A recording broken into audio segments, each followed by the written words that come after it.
people of Liyue must have already started preparing for the most important festival of the year, right? Hopefully Paimon will be able to check out tons of great food again this year. Anyway, let's go to Liyue Harbor and see what's up.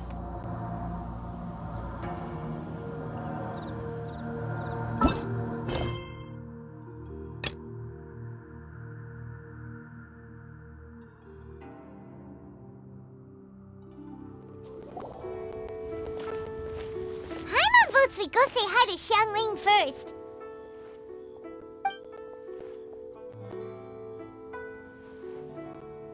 Huh? Xiangli, what a pleasant surprise meeting you here! Oh? Why, the pleasure is all mine, as is the surprise, surely. It must be fate that brings us together in this place. How have you fared as of late? Setbacks are inevitable over the course of a long journey. If you wish to share what's troubling you, allow me to lend my ear. There is no need to shoulder all burdens by yourself. You are too kind. So, Xiangli, are you here to listen to stories over tea again? I had originally planned to set out after this last round of tea. However, I had planned to take a walk to Chimes village and gather some nascent bamboo shoots, which are currently in season.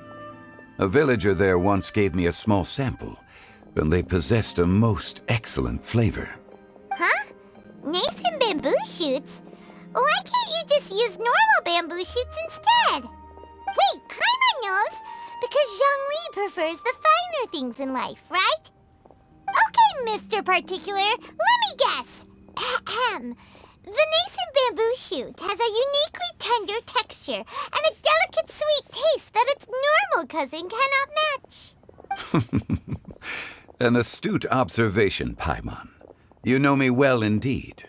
Lantern Rite is almost upon us, but besides the bamboo shoots, there are a few other items I have not yet procured from Director Hu's list. May I ask if you have already made arrangements for the days ahead? Well, we were planning to use the opportunity to say hi to some of our friends, but before we were able to figure out a schedule, we ran into you. Well then, might I invite you to imagine the sheer delight that is a soup cooked with the freshest nascent bamboo shoots in all the land.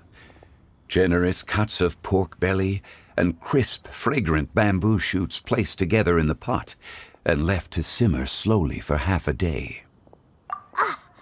You're doing this on purpose, aren't you?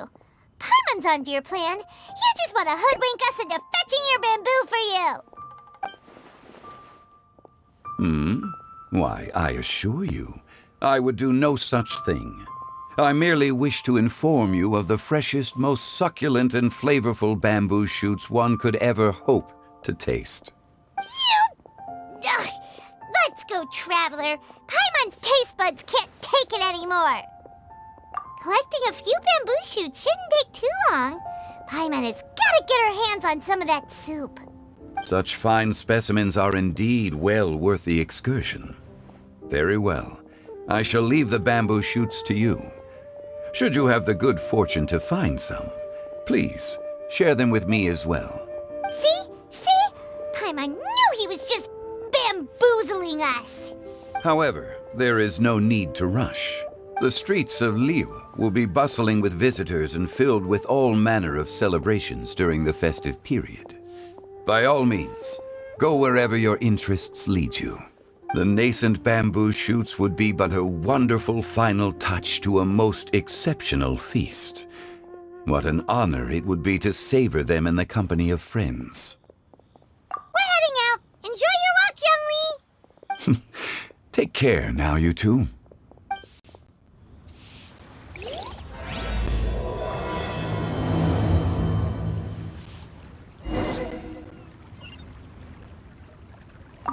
As for Director Hu's list, I shall attend to it after one last round of tea.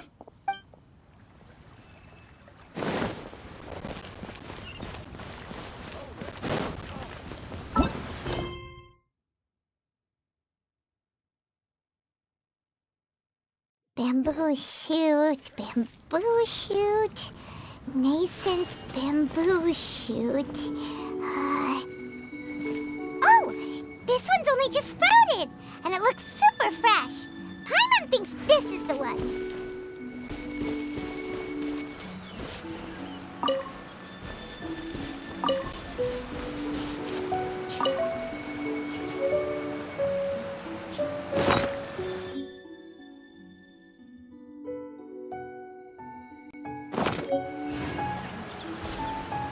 These should be enough.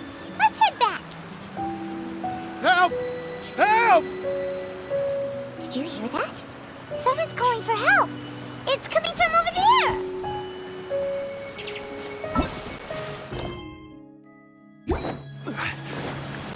The wind rises.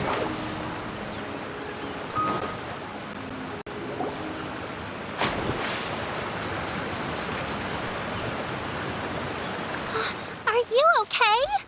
Did any water go down the wrong pipe?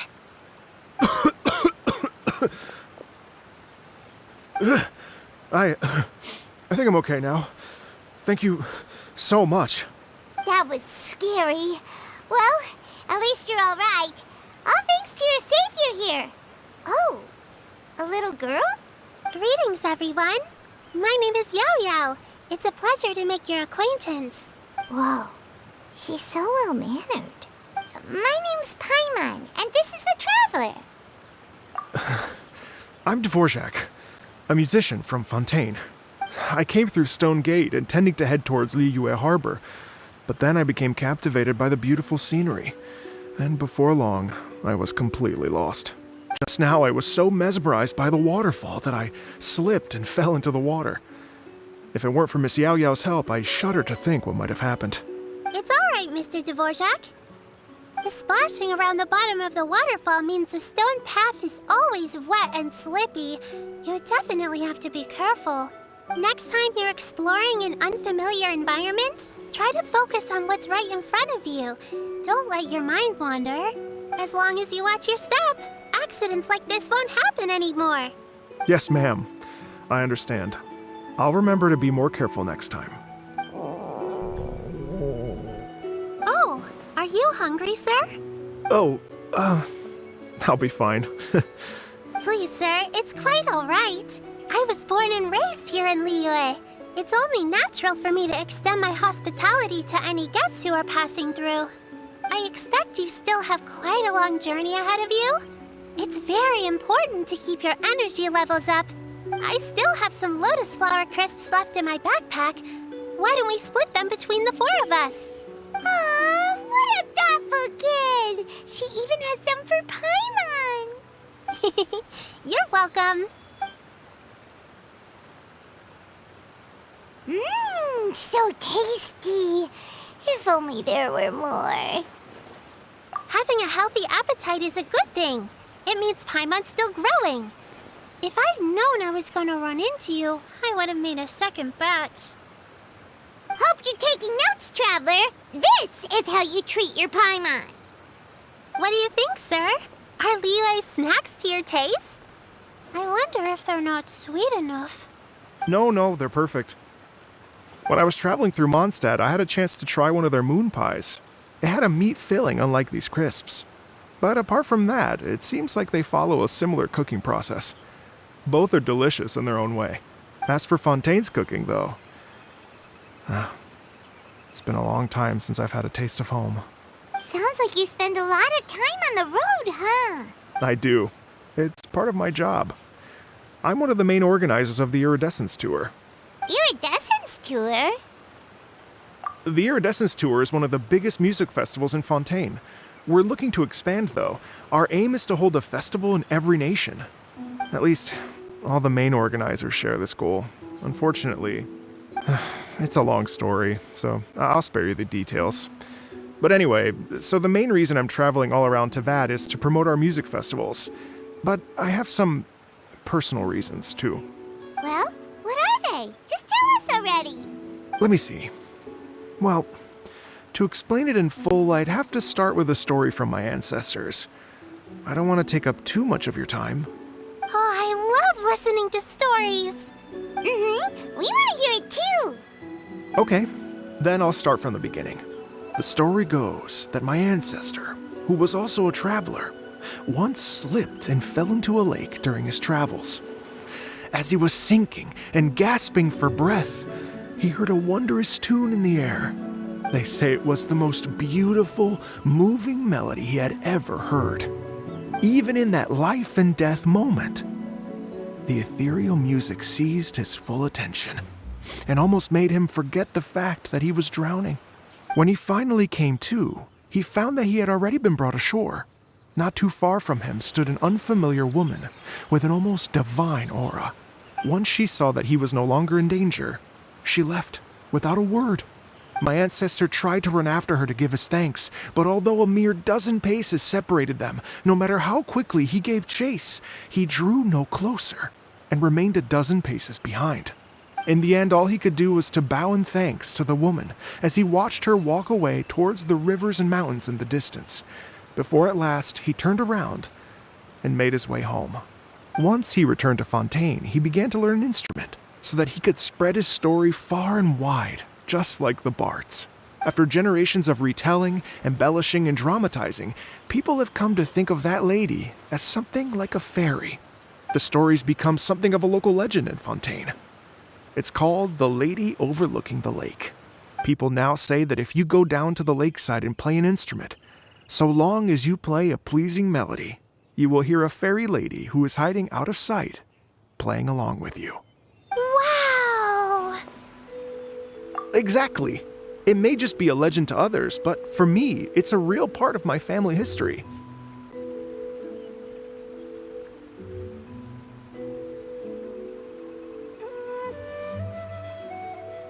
I wanted to find out the truth of this tale, so I decided to retrace my ancestors' steps and search for that lady's modern-day descendants. Of course, there's no way of knowing where my ancestor fell into the lake all those years ago, so I always knew that the search would be akin to looking for a needle in a haystack. I've spent many years on the road now, and I'm nowhere near as fit as I was in my youth. The wish that I've spent half my life chasing after has now become something of an obsession. Well, I haven't lived half of my life yet, but still, I understand how you must feel. Paimon too! It's like... imagine if you saved the center of a lotus flower crisp, which is the best part, by the way, because you wanted to eat it another day. But then suddenly, sploosh! It falls into the water, never to be seen again! Paimon would definitely remember that for the rest of her life. There's no need to feel sorry for me. I've made some progress over the years. For example, I've concluded that the story must have taken place in Liyue. Oh, so you finally found a lead? Yes, in fact, that's an intriguing story in and of itself. I'd always known that Mondstadt is the city of song and freedom, but more recently, I heard that the Animal Archon returned to Mondstadt for a festival in the fall, and learned that he himself is a patron deity of music. So I prayed for the Animal Archon's guidance in the Mondstadt Cathedral, and as soon as I set foot back outside the front gate, I noticed a cluster of leaves being blown in the wind further and further west, towards Stone Gate. A friendly local told me that this meant the wind was guiding me in the direction of Liyue, so I followed their advice and made my way here. Right? You get it. I knew I'd find someone that agrees with me eventually. Are you sure? It sounds a bit too much like one of those fake legends told by those treasure hoarder guys to scam gullible grannies from Chingsa Village. Rex Lapis has returned to the world! Just give me some incense and a little more towards the travel fees, and I will pass your gift on to the Lord of Geo, and ask him to keep you and your family safe and well, and so on and so on. Don't worry, Yao Yao. We have a lot of experience with deciphering omens and stuff. And anyway, you only got scammed if you handed over Mora, right? Actually, to express my gratitude, I did spend rather a lot of Mora on several bottles of fine wine, which I left at the Statues of the Seven along the way. Oh dear. Well, how about this, ladies and gentlemen? Why don't I bring you all to Yujing Terrace to see Miss Ganyu? I don't know very many people, so I can't help you out much, But Miss Ganyu and the Chising know just about everything. If you've been scammed, they'll help you get your Mara back.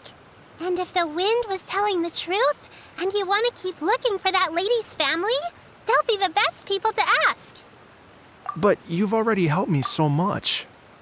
Well, I was going to take some new medicinal herbs and plants I picked to Miss Ganyu anyway, so it's no trouble at all. You know what? It's been a minute since we saw Ganyu too. It should be nice to pay her a visit before Lantern Rite. All right. Well, my sincere thanks to you all. I will never forget your kindness. Okay, everyone. Please follow me. I'll be your guide. Remember to watch where you're going, okay? Uh-oh. Paimon's out of a job.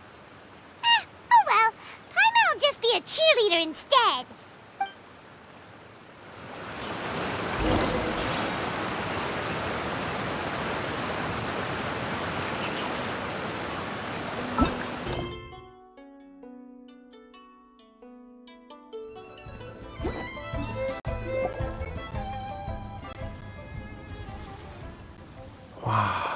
Liyue Harbor looks very different from when I came last.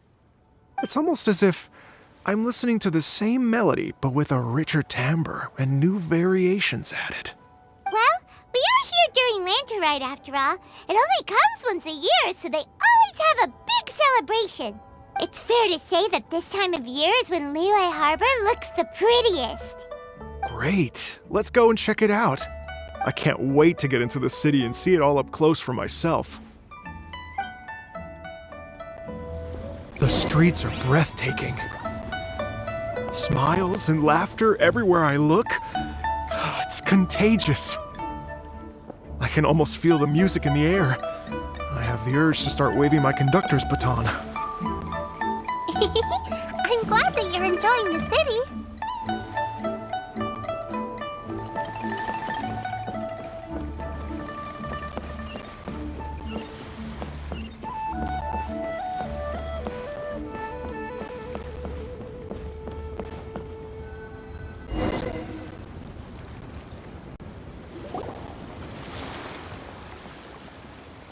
Hey everyone! Fancy meeting you all here. What a nice surprise. Hello, Xinyan. Let me introduce some new friends. They are... Traveler, Paimon, and Mr. Dvorak, right? I've known them all for quite a while. When I was last here to advertise a Liyue stop for the Iridescence Tour, Xinyan was one of the few people willing to give me the time of day. Well, feels like I've been chasing this Iridescence Tour bandwagon halfway around the world, but I keep getting stood up. What's going on, Mr. Dvorak? I'm so sorry, Xinyan. We've had a string of terrible luck recently, and every time we've tried to put on a show, something or other has come up to stop our plans from materializing. Is that right? I guess it can't be helped. So, what brings you to Liyue Harbor at this time of year anyway? Thinking of putting on a music festival during the Lantern Rite celebrations? A Lantern Rite music festival? Yes, please! No, I'm actually here on personal business this time. Oh, so no Lantern Rite music festival? I mean, that's not just up to me. Hosting a music festival takes a lot of funding and personnel. Moreover, I've never worked with the Liyue authorities before. Even if I were to start putting something together right now, I think it'd be too rushed. Wait, but we're going to meet the Liyue Qixing, aren't we? And they're the ones in charge. Uh-huh, that's right. Miss Keqing and Miss Ningguang can make anything happen. You mean... what? This is the perfect opportunity! Well, sure, it might not work out, but it can't hurt to bring it up as a suggestion. That's the spirit! See, even the Traveler agrees with me. Mr. Dvorak, don't let yourself be put off by the fact that a few things haven't worked out recently. As for the performers, I can put you in touch with some local artists. My friend Yunjin is a well-known opera singer in Liyue. With her support and a commissioned song from the Yunhan Opera Troupe, we should be able to get something going. But what about you, Xinyan? Are you just going to sit this one out? What do you take me for? If we actually manage to make the Iridescence Tour Lantern Rite Grand Concert a reality, you think I'd let anyone else perform the opening act? Wow! There's that rock and roll spirit! What do you say, Mr. Dvorak? Okay. I'll give it a shot. But the opening act is not something to be chosen lightly, Xinyan. I will judge your work by the strictest of standards, so please make sure you are fully prepared. Are you kidding? I thought you'd never ask. Whew, guess my shopping time's getting cut short. I'm gonna head back right away and start working on this. Yao Yao, if you run into your senior on the way to the Qixing, please send her my regards. Okay, I promise I will. Good luck with your music, Xinyan. You've got this, Xinyan! So about the senior of yours Xinyan mentioned just now, is that anyone we know? Yes, it's Xiangling. She's mentioned you two before. Xiangling's always thinking about cooking. Whenever she gets scrapes or burns, she just leaves them to heal by themselves. She definitely needs someone around her to look after her. You have to give me that transfer. I know you must have looked out for her a lot too in the time you've known her. So, thank you for that.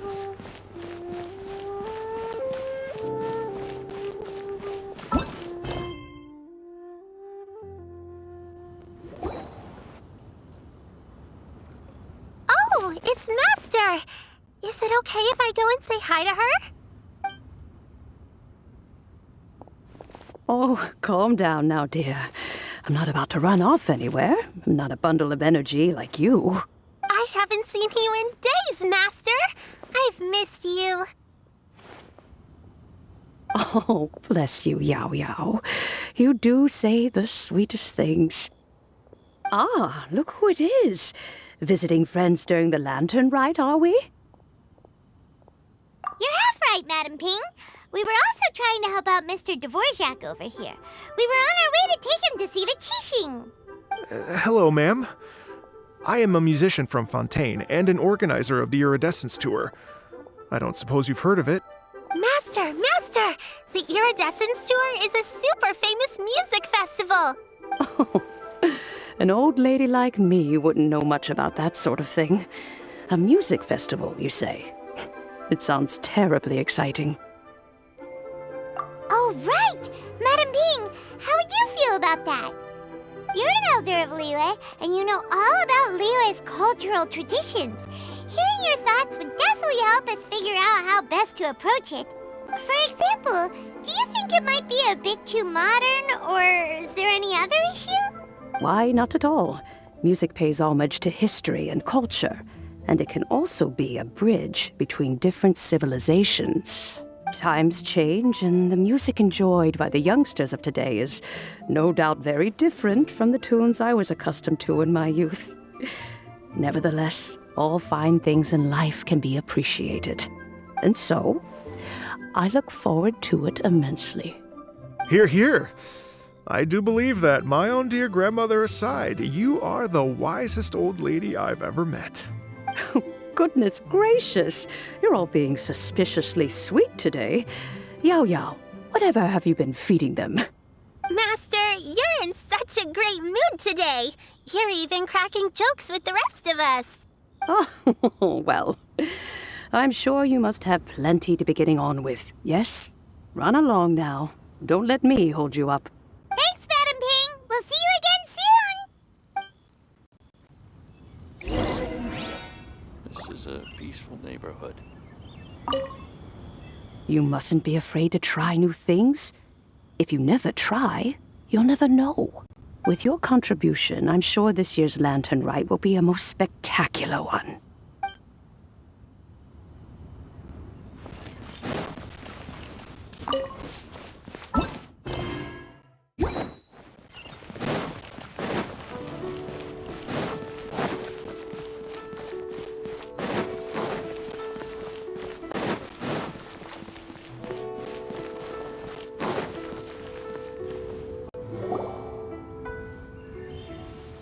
And when you meet with the Ministry of Civil Affairs, please remind them that the festivities are not an excuse to procrastinate their work. Understood, Miss Ganyu. I'll take my leave now. Ganyu! What brings you here, Yao Yao? I've brought all the medicine you asked me to pick for you. Oh, and here's a pack of sweet flower seeds as well. Also, these dried Genshin leaves make a great pot of tea that's very good for you. I know you've had a lot to deal with at work recently, but you shouldn't push yourself too hard. If you're not careful, you'll end up falling asleep in the grass again. Well, this is weird. It's like a responsible younger sister talking to their disorganized older sister.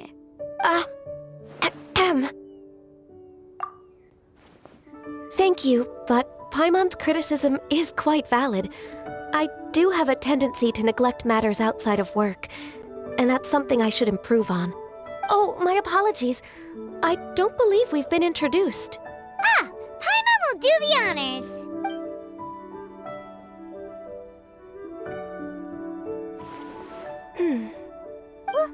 What's wrong? Did Paimon go over everything a bit too fast? It's definitely an ambitious plan. If there's anything you didn't quite catch, Paimon's more than happy to go over it again. It may be a little difficult to make this happen. Oh? Well, the Lantern Rite is the most important festival of the year. Our celebrations must not only be visually spectacular, but also appeal to the tastes of Liyue citizens from all walks of life. The Iridescence Tour is relatively unknown in Liyue. It's difficult to predict how a brand new show will be received. It would be quite risky for us to bet everything on this one music festival. All very valid points. I completely understand. Therefore, we will not replace or cancel any of our pre-existing program. However, I will submit a proposal requesting to put the Iridescence Tour special performance as the final act of this year's festivities. Some live music will certainly add to the festive atmosphere on the night of the Lantern Rite. As for the venue, let's reserve a space at the docks. Yes, my thoughts precisely. Now I just need to take some time to give this proposal some polish. As long as I clearly lay out the pros and cons, and highlight the key points of the proposal, given that Ping and the Traveler have both given the idea their blessing, I'm confident that Qixing will be sure to give it serious consideration. Mr. Dvorak, I will need to discuss with you the number of musicians who will be coming to Liyue, as well as their catering and accommodation requirements. Oh, yes, certainly. Let's step to the side and discuss further.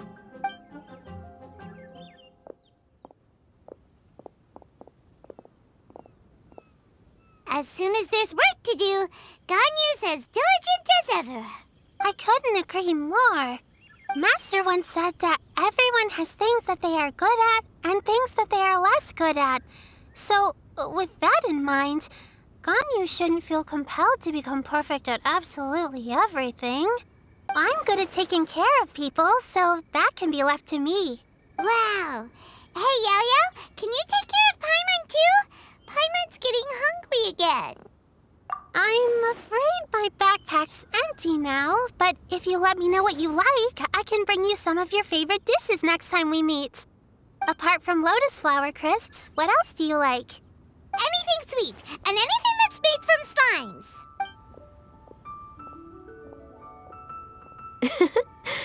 Here's what I've drafted so far. Anything else you want to add? No, this is excellent. I'm racking my brains, but I don't think you've missed a single thing.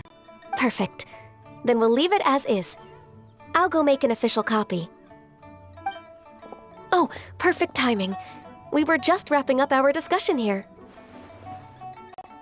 Not at all. Every second counts for a complex proposal such as this. I will inform the Qixing of this development immediately. Please give me a moment to pass on the message. Yao Yao, thank you for bringing my herbs. I will make sure to take them. Remember to make tea from them first, Ganyu. You mustn't just chew them raw. I will. Okay, I should be getting back. If Yo-Yo stays out for too long, Mom and Dad will be worried sick. Everyone, I'm sure that the music festival will go off without a hitch, so don't worry. And in case I don't see you before, I wish you all a very happy Lantern Rite. Thank you, Yao Yao. Happy Lantern Rite to you, too. We should go get dinner together sometime!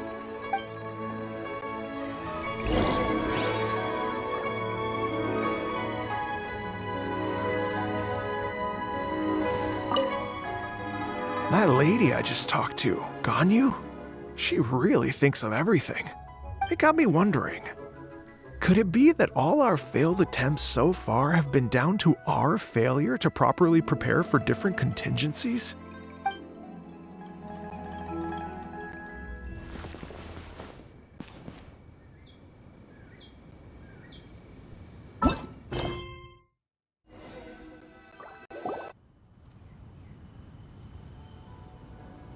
Greetings, Traveler, Paimon, and Mr. Dvorak.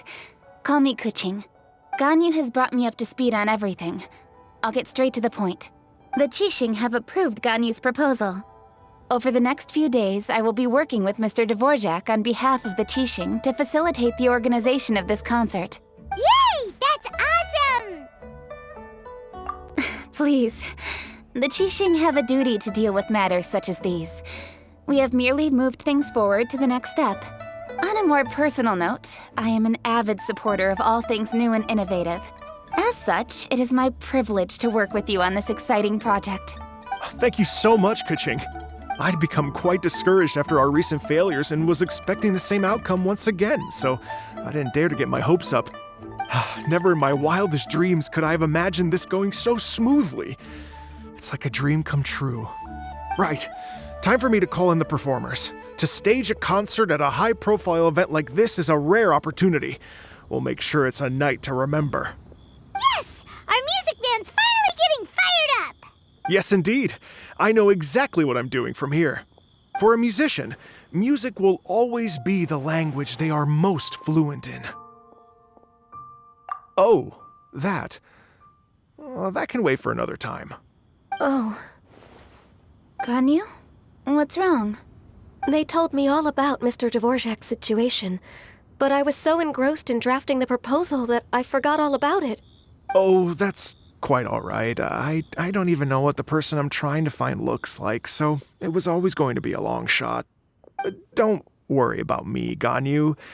Your time and energy are needed elsewhere. I'm sure you already have plenty to deal with between this concert and everything else going on during the Lantern Rite. Thanks. It was just that I had a few initial thoughts when I heard your story. For instance, I wonder if this lady your ancestor met might have been an adeptus. What do you think? To tell you the truth, Mr. Dvorak, I am somewhat related to the adepti myself.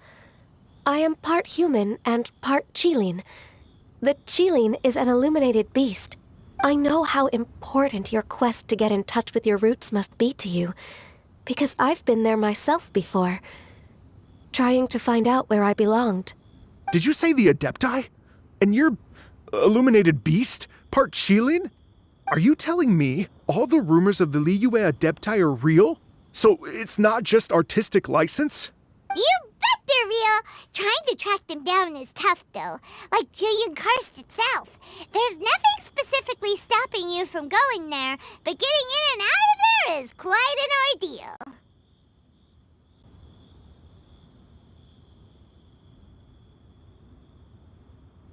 Yes.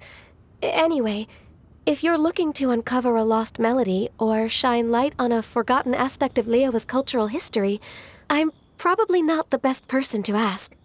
But if it's a person you're looking for, then I just might be able to help. I see. I think I understand the situation now. In that case, Ganyu, shall we divide the work between us? Yes, that was also my thought. Great.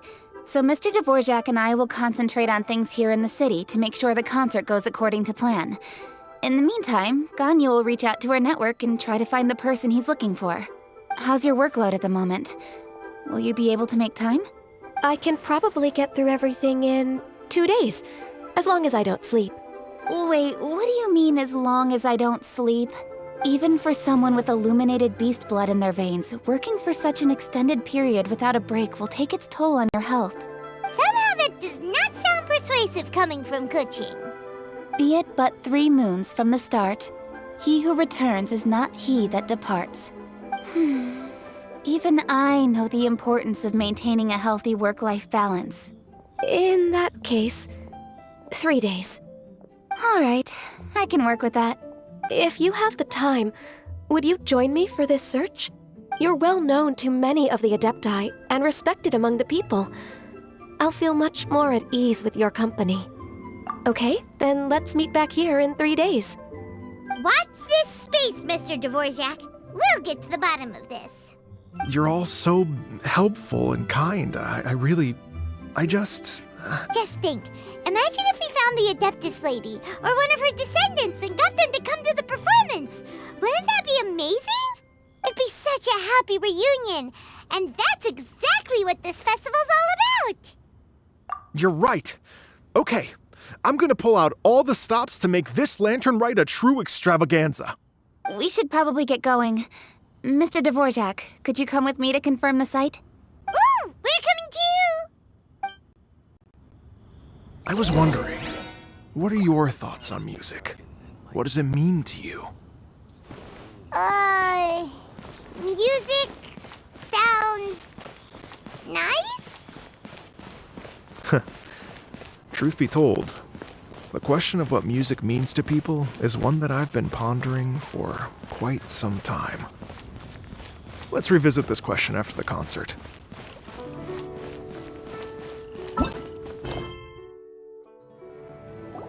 Lady Yuhong? Baiwen, what is it? Per Lady Ningguang's orders, I've been gathering intelligence outside of the city with the goal of uncovering and dispatching any trouble ahead of the festival. I am told that a strange melody was heard somewhere along the coast.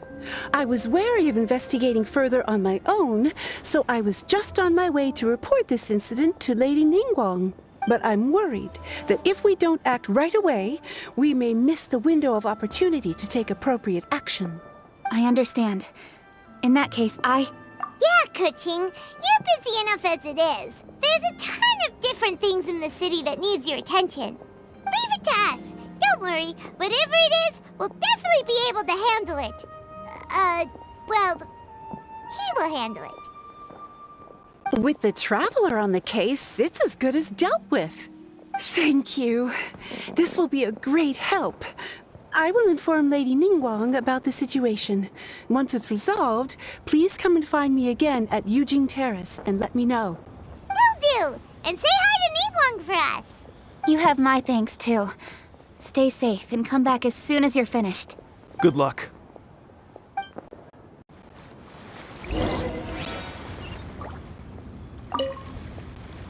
She said she'll reach out to the Yunhan Opera Troupe?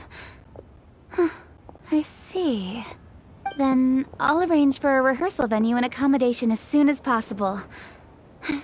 Everything should be ready tonight. Many thanks, Kuching. You know, I once heard someone from Liyue describe a person as swift as lightning and agile as the wind. At the time, I thought it was a curious expression, and I had a hard time piecing together a mental image of such a person. But now, having seen Kuching in action, I honestly can't think of any other way to describe it. It's such a vivid and expressive phrase, a testament to the richness of Liyue's culture. You're too kind, Mr. Dvorak.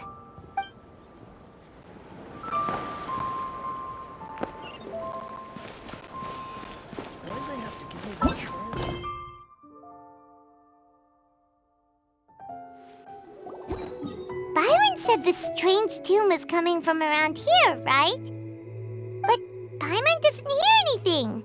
There doesn't seem to be a soul in... I was just wondering who in their right mind would come out to a place like this. So, it's you two. Yuan! How'd you sneak up on us like that? You nearly gave Paimon a heart attack! You look pretty alive to me. Can't have spooked you that bad. Fair enough. Ah, you're here for that too? Saves me a bit of explaining. Come with me. I've already reconned the perimeter, so we should be safe.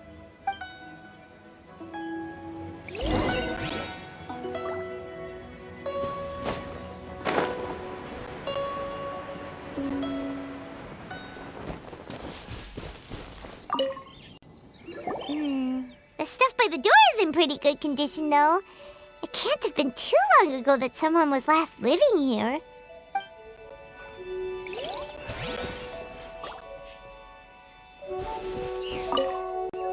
This place is completely empty.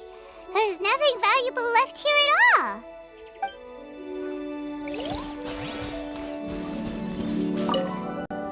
The doors and the windows are all fine, so there definitely wasn't a break-in.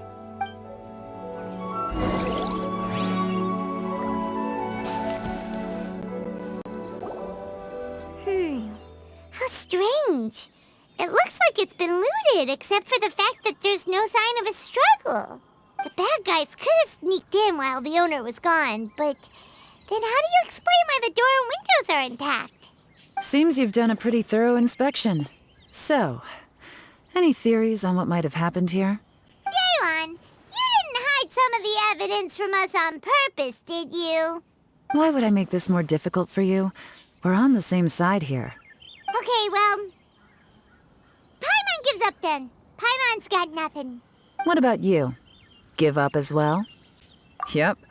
It's not obvious at first sight, that's for sure. To be honest, I was only able to put it all together because of some background knowledge about this area. A long time ago, there used to be a group of bandits in the Liyue countryside who would sound a horn every time they were about to raid a village. But it wasn't a rallying cry to rouse their fellow men. It was a disconcerting tune, meant to intimidate the weak and warn them of their impending doom.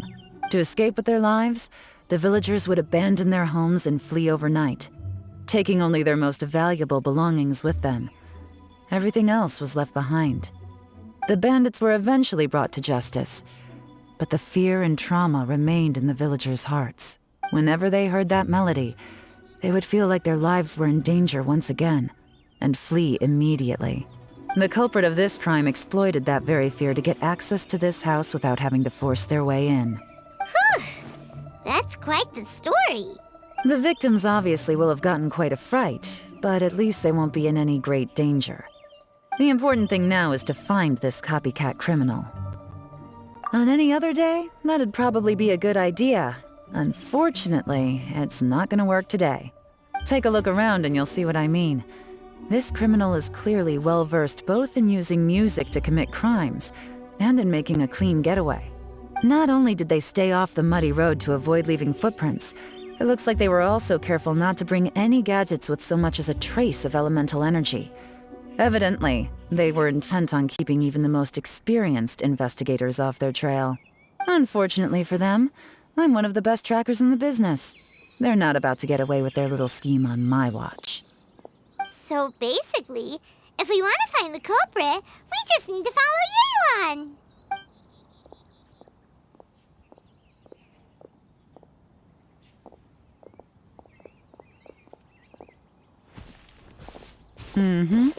As long as you can keep up. Since the culprit's trying to be cautious and low risk, I'll bet they left through an area with some vegetation for cover, but not so much that it would slow them down.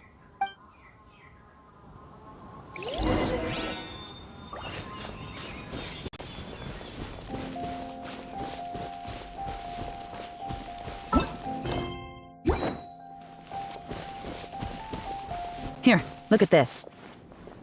These tracks are superficial, but they definitely didn't occur naturally. Something heavy was being dragged this way, meaning we're headed in the right direction. Where do you want to go next? If you'd like to see Liyue's tourist spots, I have a few references. Their pace is increased. Normally, people carrying a heavy load slow down as their journey goes on and they start to tire. Whatever's motivating them to speed up must be psychological. For instance, reaching the home stretch.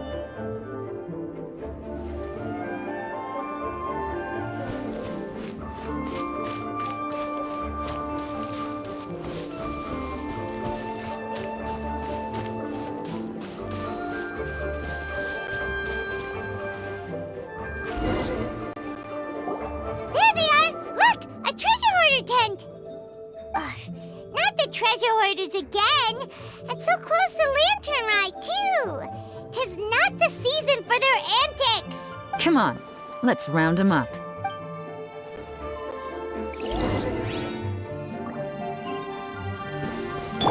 Behold!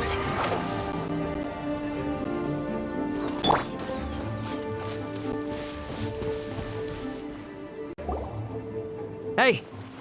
Who are you? Where did you come from? The evidence is conclusive.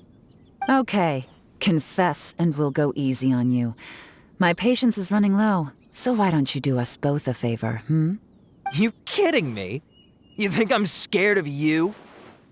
Perhaps not, but you should be.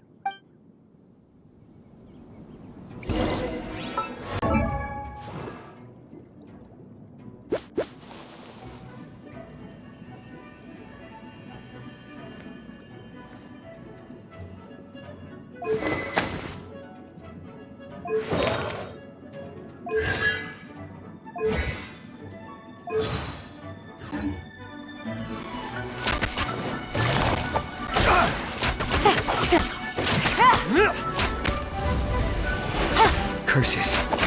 Seems like you're not all talk after all. There's no going back now. Better up my game. Mercy! Have mercy! Oh, it's a little late for that. I've come this far, I might as well finish the job. I surrender! I surrender, please! I'll do whatever you say. Please have mercy. Tell us everything. You have one chance. And I'm warning you. Don't make me ask twice. I won't, I swear. So Lantern Rite's nearly here, and like a lot of people, I wanted to buy a few nice things. I know I'm with the treasure hoarders and everything, but I don't really have any kind of experience with robbing people and whatnot. So I don't have the guts to break into somebody's house. Wow, you're really going to complain to us about that? No, not at all. I'm just telling it how it is. Okay. Continue. I racked my brains trying to think of what I could do, and eventually, I remembered something from back when I was a kid. The bandits would blow their horn, and my grandma would grab us kids and run. I remember the tune, so I figured I'd try it for myself. I mean, just to see what would happen. At first, anyway, I seriously didn't expect that family to pack up and leave. But they did, and they just left all their stuff right there for the taking. It was too easy, I couldn't resist. It was completely wrong of me, I know that now. I'll return everything that I took. It's all still in perfect condition, and it'll be like it was never gone. Please, give me a chance, huh? Let me make it right. Give you a chance, huh? Sounds to me like you'd rather strike some kind of a deal than spend Lantern Rite behind bars. Yes? Yes? You know how to bargain, I'll give you that. It's just a pity that you didn't confess at the first opportunity. You'll have to take a walk with me. Once we've returned the goods, we'll find the owner of the house, and you can apologize to them in person. After that, I'll escort you to the Ministry of Civil Affairs. Yes, ma'am! You know, as a former victim of this kind of crime yourself, I doubt anyone understands the fear you inflicted quite as well as you do. Does your greed matter more to you than your fear? More to the point, if you can play a tune from memory, don't you think you should be capable of making an honest living? You mean... That's enough hints for you. You'll have plenty of time to reflect on all of this yourself. There's not much left to wrap up, so I'll take it from here. Guess this is where I'll say goodbye. What is it? Is there something else? I'm still not sure how you first got your hands on this information, so play it safe when you get back. Don't mention to anyone that you ran into me out here. You helped a lot with the investigation and arrest anyway, so it's perfectly fair for you to get all the credit. Just take it.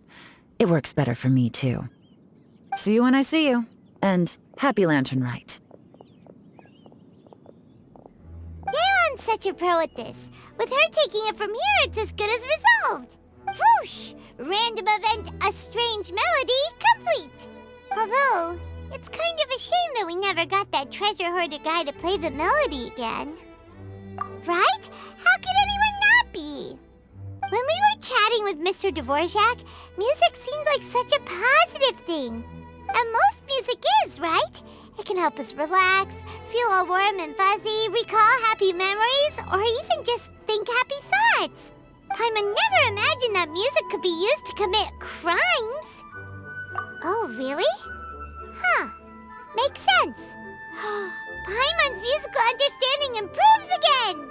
Well, anyway, now that everything's resolved, let's get back to Liyue Harbor. Byron's still waiting for us with our random event rewards.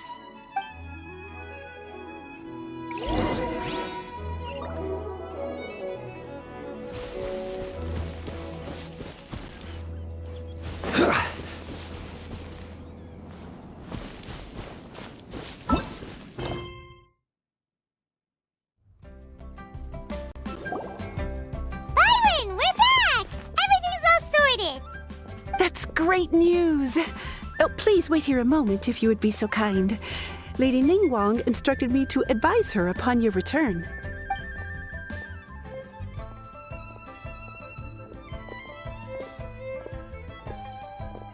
My greetings to both of you. Long time no see. No need to be so formal with us, Ningguang.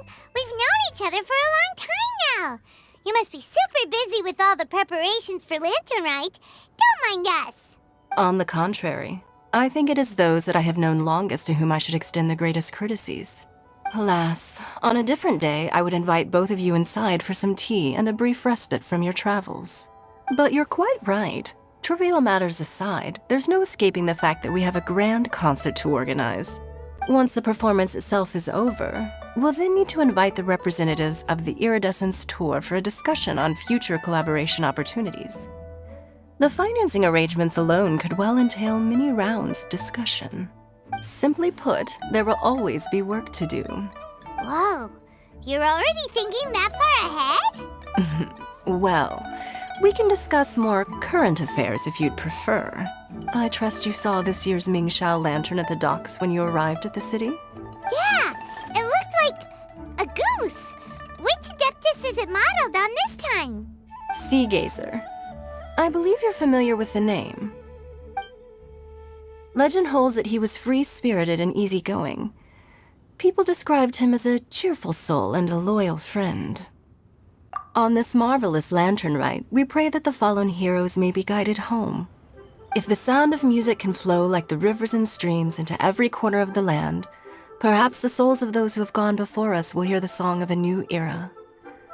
I wonder whether the melodies will be to their liking. Oh, they're gonna love them. I'm sure of it. At least, if the guy you mentioned is anything to go by, the Adepti and heroes of the past sound like a positive and free-spirited, cheerful bunch. They're sure to be open to new music. Well, let's hope so. I heard that you'll be going on a search with Ganyu to find the descendants of a fairy lady from a Fontaine legend. I'm sure this quest to uncover the truth behind an ancient story will turn into a most charming tale. Do share it with me, won't you? I couldn't bear to miss out.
Osmanthus wine tastes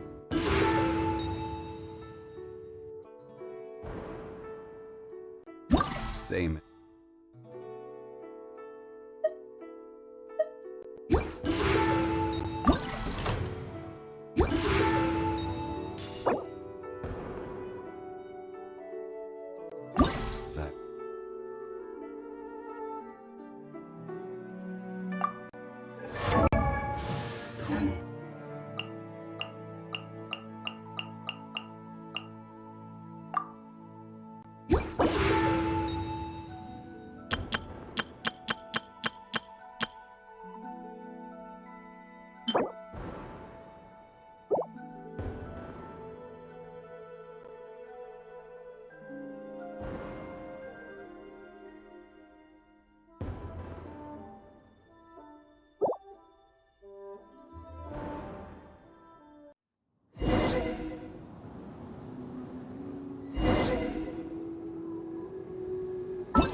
luck? Looks like it's about time for us to meet up with Ganyu. Let's head to Eugene Terrace.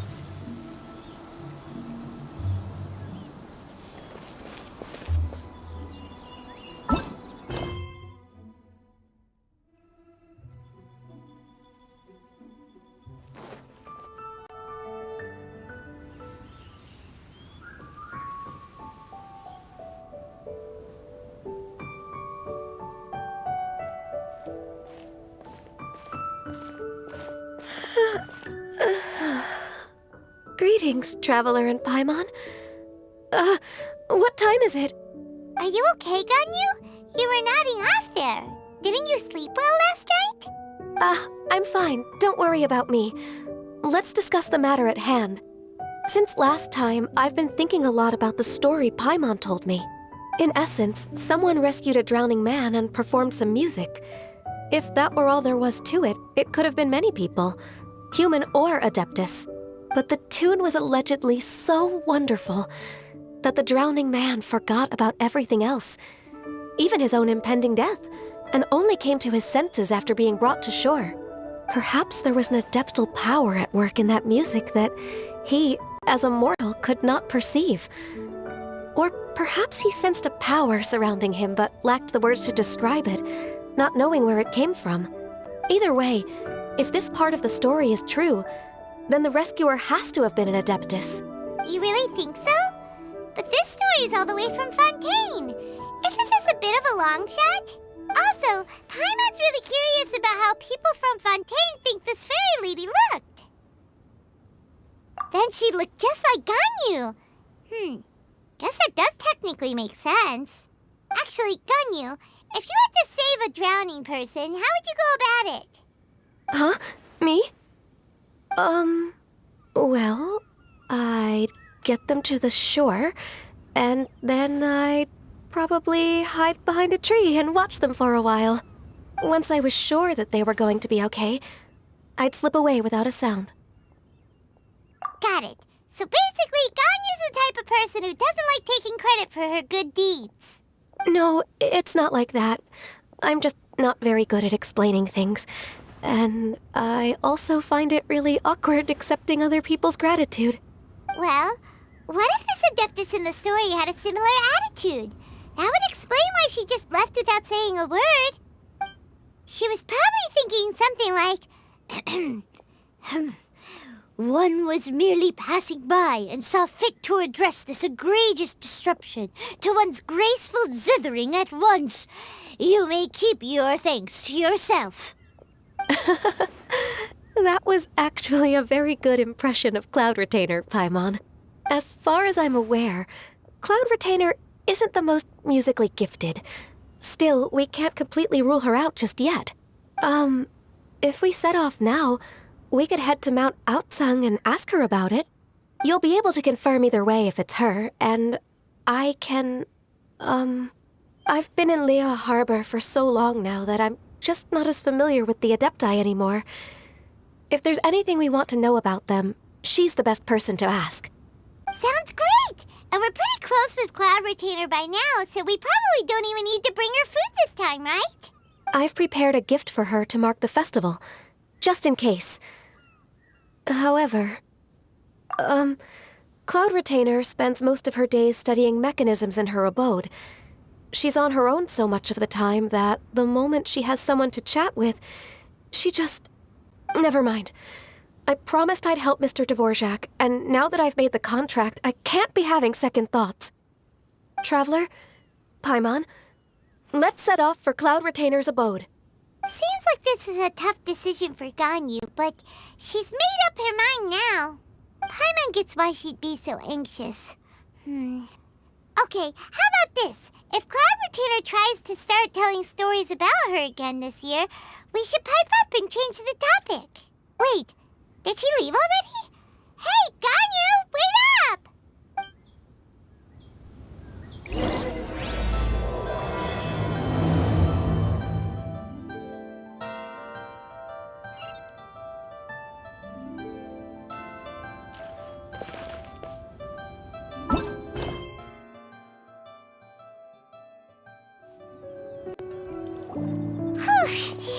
Paimon from trying to keep up. Don't either of you need to take any breaks?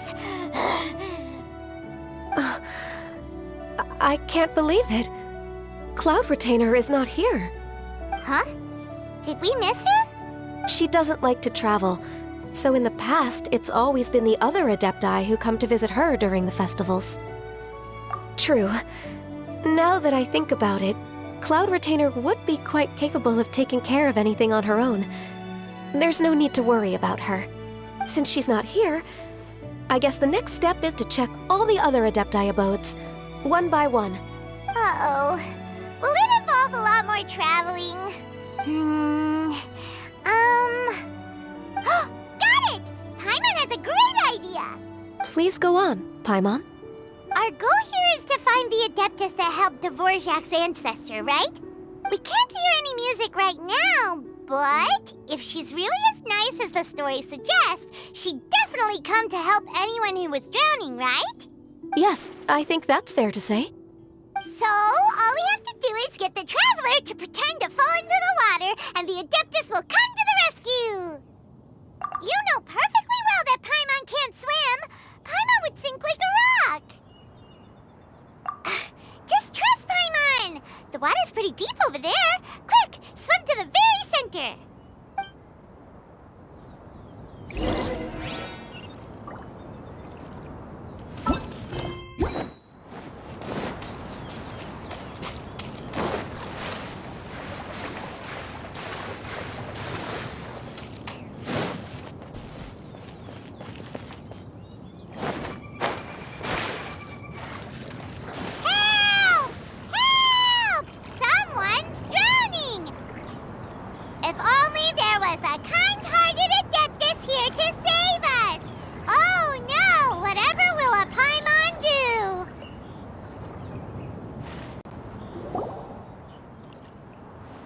What is going on?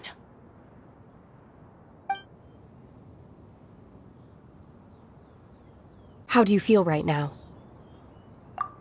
Shenhe! And the Conqueror of Demons! Why don't you say something? Please don't make Paimon explain it. Okay, fine. Paimon will explain. We're looking for an Adeptus who's good at being a lifeguard and playing music. But if the Adepti aren't gonna stay home, then how are we supposed to find them? It wasn't me. Yeah, so this Adeptus is most likely a woman. And I am not an Adeptus, as you both already know, Traveler and Paimon. Okay, so this is Paimon's fault. No way Paimon would have suggested this idea if she'd known how awkward this was gonna be. Glad you're okay. As far as I know, the one you seek is no Yaksha. And one last thing.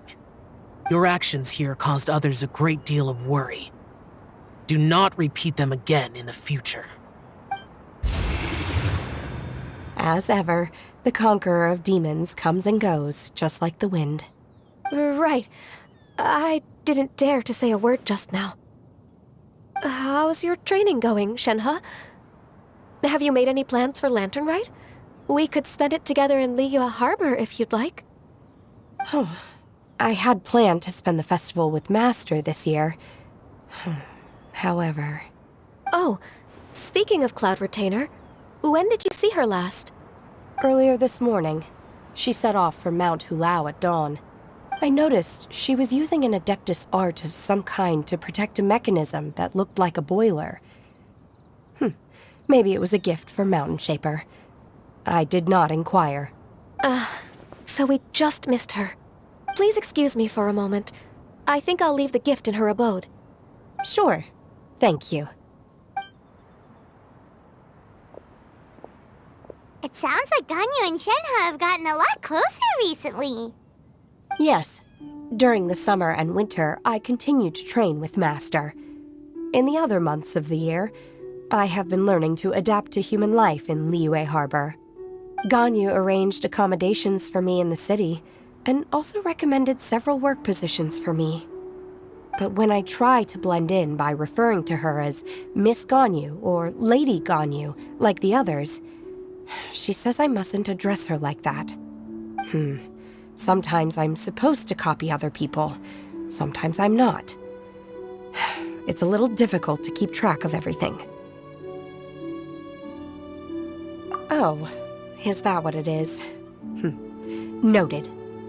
So, you came looking for Master today because you wanted to ask her about the Mystery Adeptus. Is that right? Yep. Oh, speaking of that, have you ever heard any music while out training in the mountains?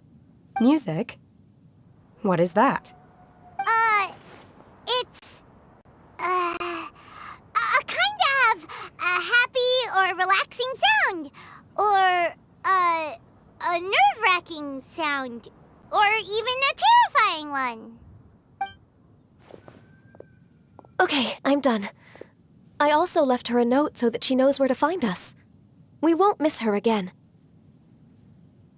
Yay! That's really helpful. Thanks! We were just talking about this thing called music, and based on Paimon's description, I do believe I hear it every day. Please follow me. Oh, really? Great, let's go!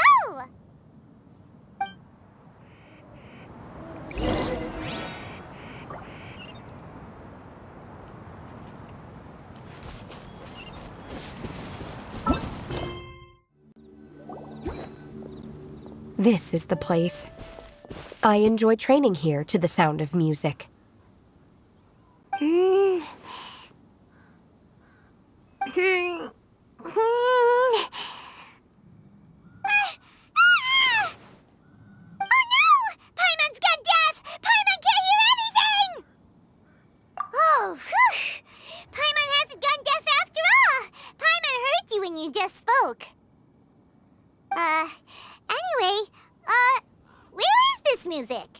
The faint sound of birdsong, the quiet murmur of the streams.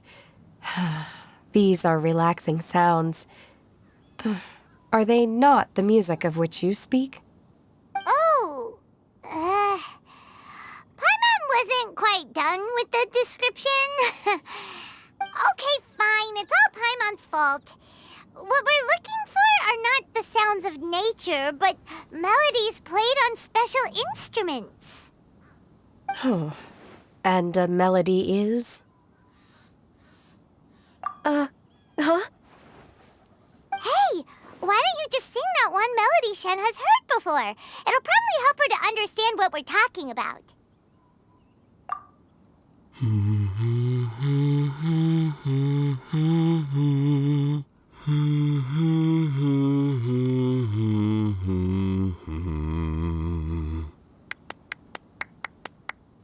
Oh, was that from the opera that Yunjin sang?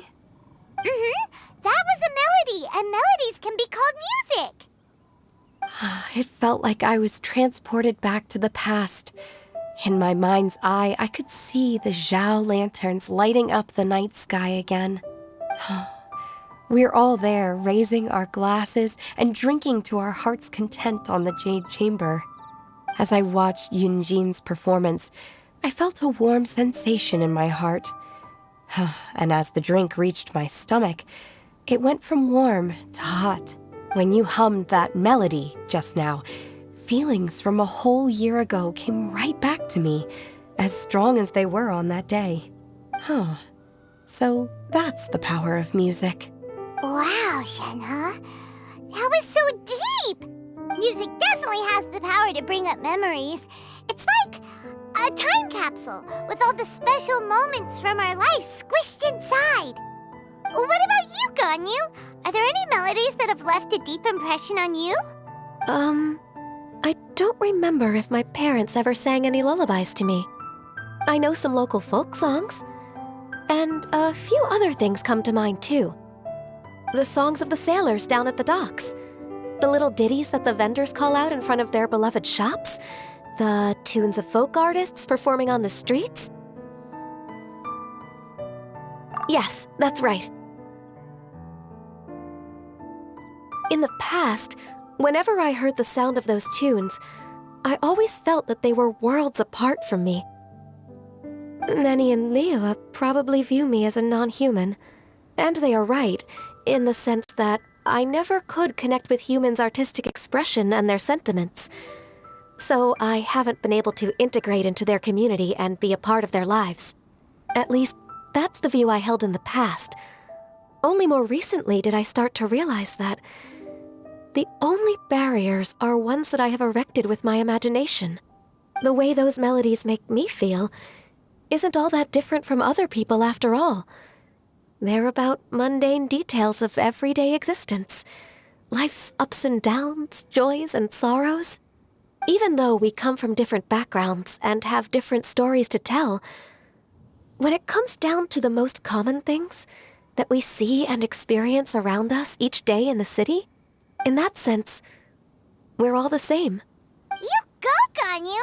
You're really making progress. You have loads of friends in Leo at Harbor when you think about it. Okay, maybe some are more like coworkers and bosses. But at the very least, Kuching and Shenna are your friends now, right? Yes, I am. Technically speaking, we should refer to each other by the conventional forms of address used among fellow disciples. But now that I know what constitutes a friendship, I do believe we are more friends than co-disciples. Thank you, everyone. Once the days are warmer, I would like to host you at my home in the city. Please invite Kuching as well. I've planted many types of flowers. I'm sure some of them will be to your taste. You are too kind. I couldn't possibly. Nonsense. You are my friend.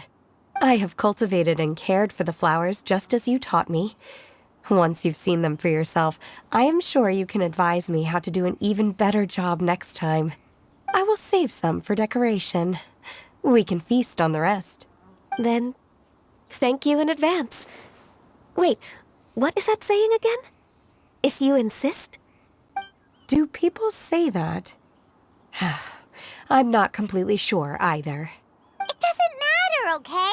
You got the point across. No need to split hairs. Paimon's more concerned about your idea of a girls' night out. Eating flowers? Really? Does this have anything to do with you both being the disciples of that illuminated bird? Who dares refer to one not by one's Adeptus title, but merely as that illuminated bird? Master. Our greetings, Cloud Retainer. Ah! There it is! The illuminated bird has landed! Double humph. Now she has the gall to use it rather than she. Even after being chastised once already? Barely a moment has passed since we last met, and yet your impertinence has reached new heights. Very well. If you refuse to learn your lesson, one shall scold you no further. One has received your message from Ganyu. On the matter of the Adeptus you seek, one suspects to know their identity. Well, shall one lead the way? I still have to complete my training for today, so I will bid farewell to everyone here.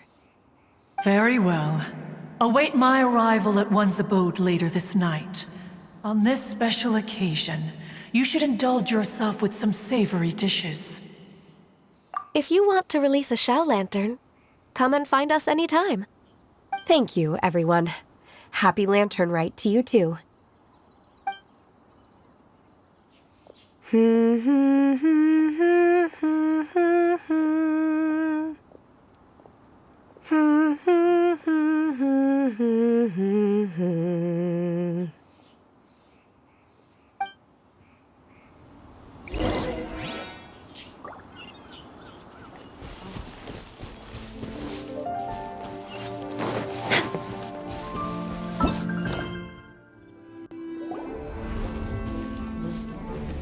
Is this Guili Plains? Cloud Retainer, why did you bring us here? Ganyu is of course familiar with the name Guizhong, but have you ever heard of her? Guizhong is another name of Agentis, the god of dust. She was extroverted in nature and adored social gatherings and inventions alike. Long ago, This region was yet a prosperous assembly. Gui Zhang often invited her friends to visit her home, reserving for us seats around the largest stone table. Sea Gazer would always bring out his latest treasure and place it upon the table. He could be quite the braggart. Though usually a mild-mannered fellow, when it came to those collectibles he was so fond of, he always loved to show them off. Paimon remembers that name. So that's what Sea Gazer was like. He was an old friend and a former rival. One has many memories of him. Once he had brought out the treasure, it would predictably become the center of attention. Neither Gui Zhang nor One was content to let him just steal the spotlight. So we would then also present our proudest mechanical creations. As Adepti, we were each gifted in our own ways, and naturally proud of our accomplishments in our respective fields of expertise.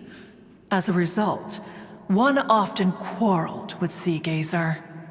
His treasures were not even of his own making. He just used his exploration skills to dig them out of the ground.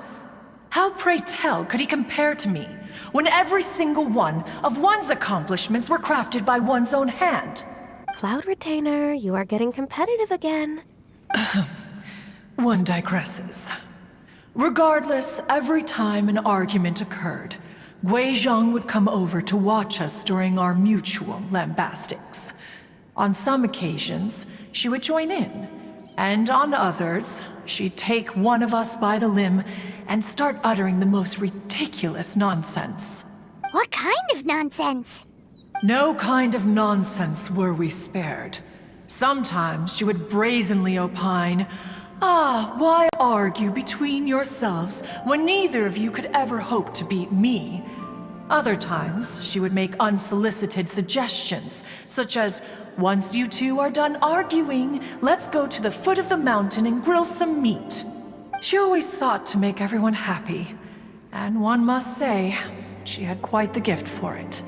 No matter what nonsense she said, One never felt bothered or offended. It also helped that she never referred to One as that illuminated bird or lady bird. Come on, get over yourself!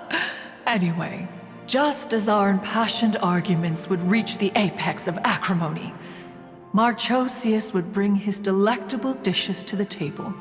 Who would dare snub the stove god and his wondrous creations? At the sight of him, we would all immediately drop the argument and prepare the table for a night of feasting and drinking. Back then, One was always bothered by how the cups Rex Lapis brought were always too square for one's taste. Can you see yourselves ever enjoying a drink from a square cup? Then you are most tolerant, but that is its own virtue. Even One could never find fault with Marchosius's cooking.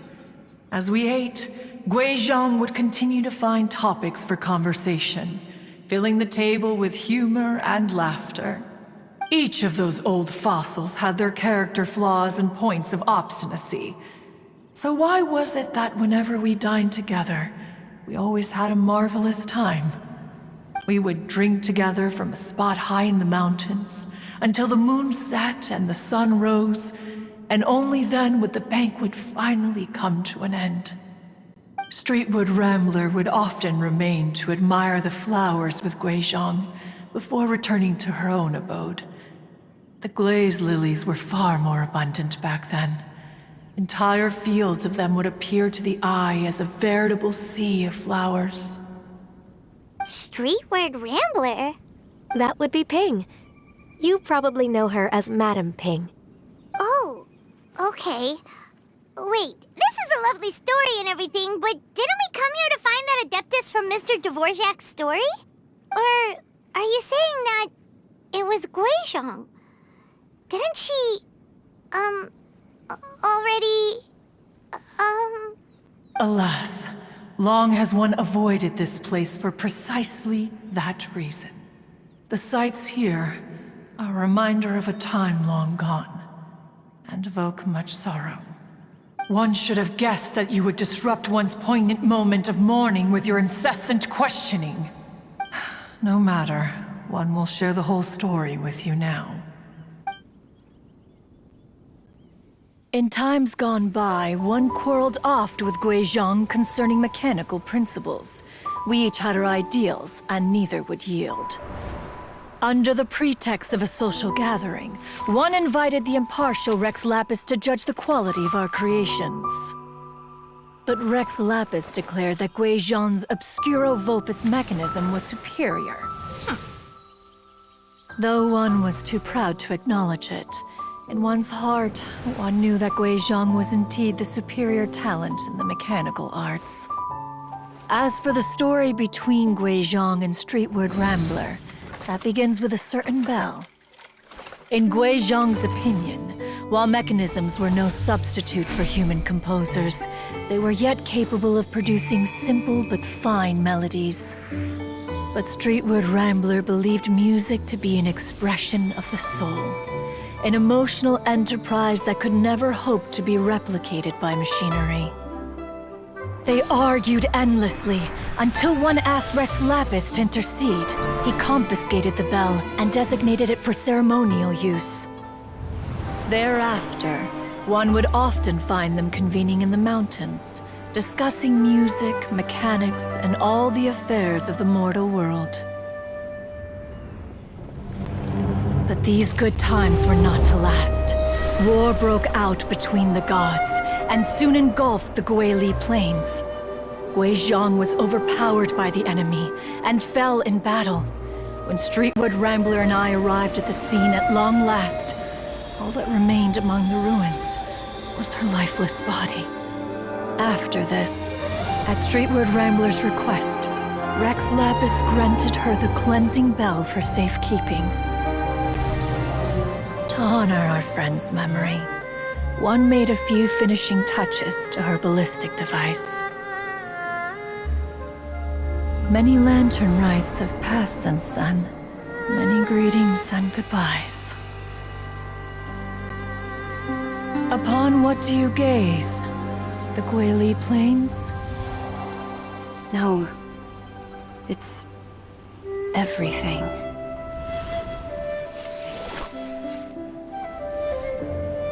We think of human life as like a lantern that's lit one minute and extinguished the next. But are we Adepti so different? Perhaps as dust settles after a storm, we too must one day return to the world below. One has always been austere and private by nature, and has never relished socializing. One's dealings with Guizhong were born out of discussions on the discipline of mechanics. What? You have loads of friends, and you seem pretty chatty. Just because one is not ignorant of social graces does not mean one is fond of them. One is perfectly capable of partaking in conversation despite being introverted. But in the end, one is nothing like Streetward Rambler. She is dauntless but thoughtful, not to mention eloquent and wise. Moreover, her friendship with Guizhong was far greater than one's own. Back when they were rivals, they would often compete against one another in the realm of musical composition. That cleansing bell was one of Guizhong's proudest works, having the ability to both compose and perform. Wait, that's weird. Didn't Madame Ping say she pestered an old friend for that bell? And she also said something about being a vain beauty when she was young or something. Streetward Rambler, a vain beauty. My foot. That bell has a sad history. Clearly, she refrained from sharing with you the truth of its origins, since the right time had not yet come. As for her old friend, who else could it be? As soon as Streetward Rambler heard that a certain Zhang Li wished to borrow the bell, she realized that the man was none other than Rex Lapis, and that he had made an enormous decision. After all, we all have known each other for several millennia. Some things between us are implicitly understood. Whoa! So So they were talking in secret code? Oh, Paimon did not see that one coming. Enough of your intrusions. Where was one up to? Ah, yes. One remembers now. The cleansing bell is powered by a mechanical art, and can be used to great effect as an accompanying instrument. After the passing of its creator, it was used on numerous occasions during rites of parting. But Streetwood Rambler did not acquire it from Rex Lapis for the purpose of producing further funerary tunes. No. Each time she rang it, it was to play the tune that Gui Zhang composed on it. The two once clashed over their beliefs about the meaning of music. Who would have thought that with Gui Zhang's passing and Streetward Rambler's mourning, two tunes composed in discord would eventually become one harmonious composition? Once upon a time, Streetwood Rambler also loved gatherings, liquor, and music. But after Gui Zhang passed, she preferred her own company. She could often be found sitting alone at a mountain summit, contemplating and reminiscing with her zither. The music would go from mournful to soothing to impassioned. Many years passed before she finally composed a melody to her satisfaction.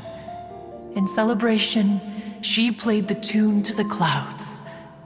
Regrettably, one has only ever heard her play that tune once. Which brings one back to the matter you've been investigating. Perhaps it was during that performance that the ancestor of your Fontaine friend fell into the water and was saved by Streetwood Rambler. But if she was so happy with the melody, why would she only play it once?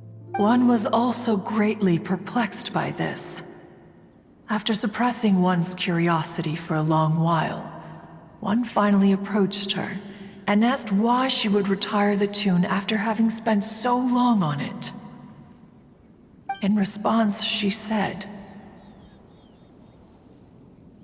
"Though the strings that played that melody survive, the one who inspired it is gone. Tell me, Cloud Retainer, when the one attuned to my soul is no longer here, who else could hope to understand this tune?" Aw, poor Madam Ping. I just remember being taken care of by you when I was young. Once the Archon War came to an end, I stayed behind in Liyue Harbor to honor my contract. Although I met Gui Zhang a few times, I never knew anything of this particular story.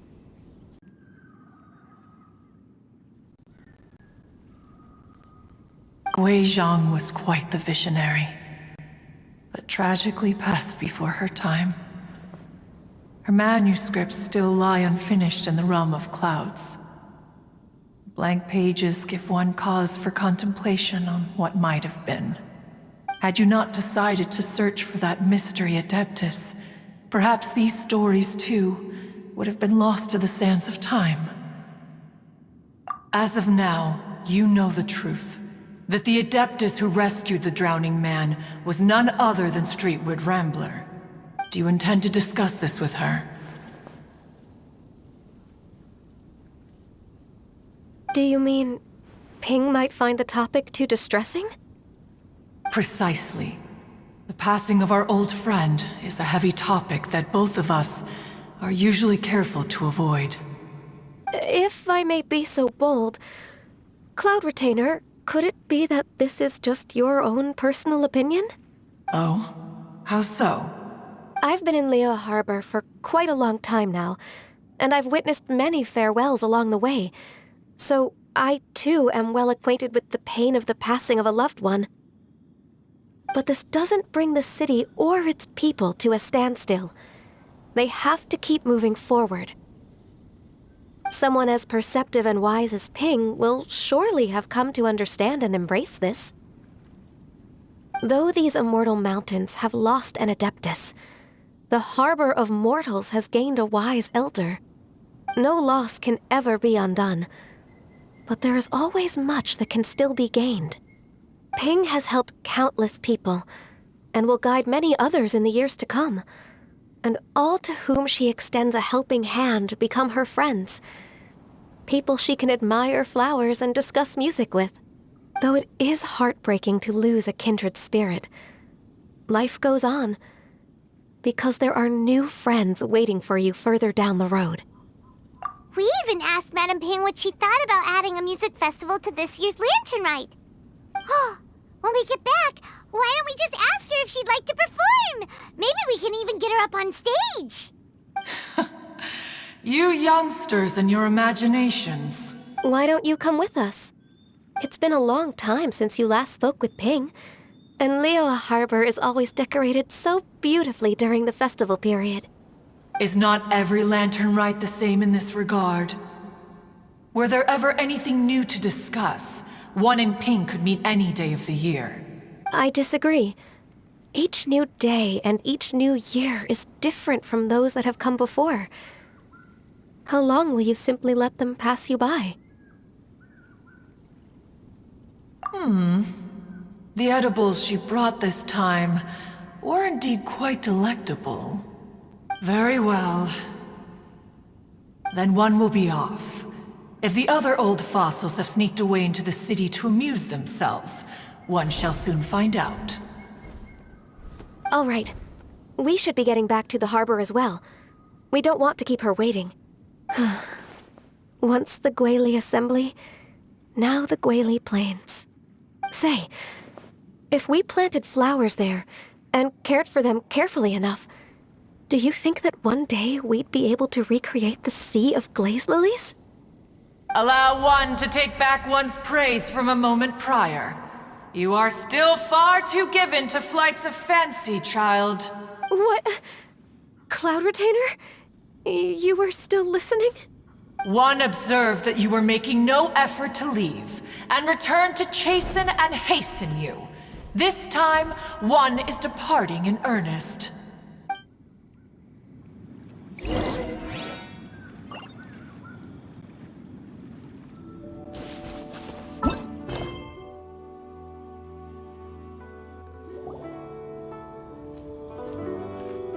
Whoa, Madame Ping and Cloud Retainer?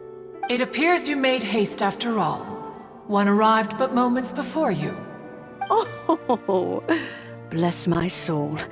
To what do I owe the honor? How nice of you all to come and visit me. Miss Illuminated Bird, haven't you said anything yet? Said what, precisely? And why should one be tasked with saying it? 'Cause you're the one who's known Madame Ping the longest. Street word. Or rather, presumably, you would prefer to be addressed as Ping? Oh, Cloud Retainer, you are uncommonly polite today.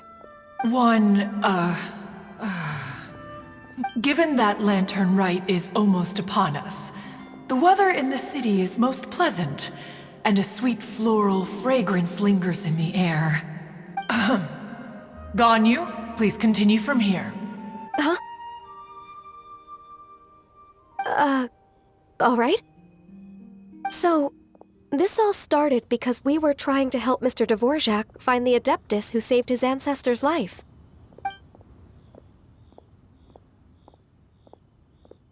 Cloud Retainer informed us that the one who played that melody and rescued the drowning man was none other than yourself. Let me think. Yes, I do believe I recall that encounter. What a long time ago that was. I'm surprised that you still remember it. Even more astonishing, perhaps, is the fact that this story has survived this long at all, when mortal lives are so very brief.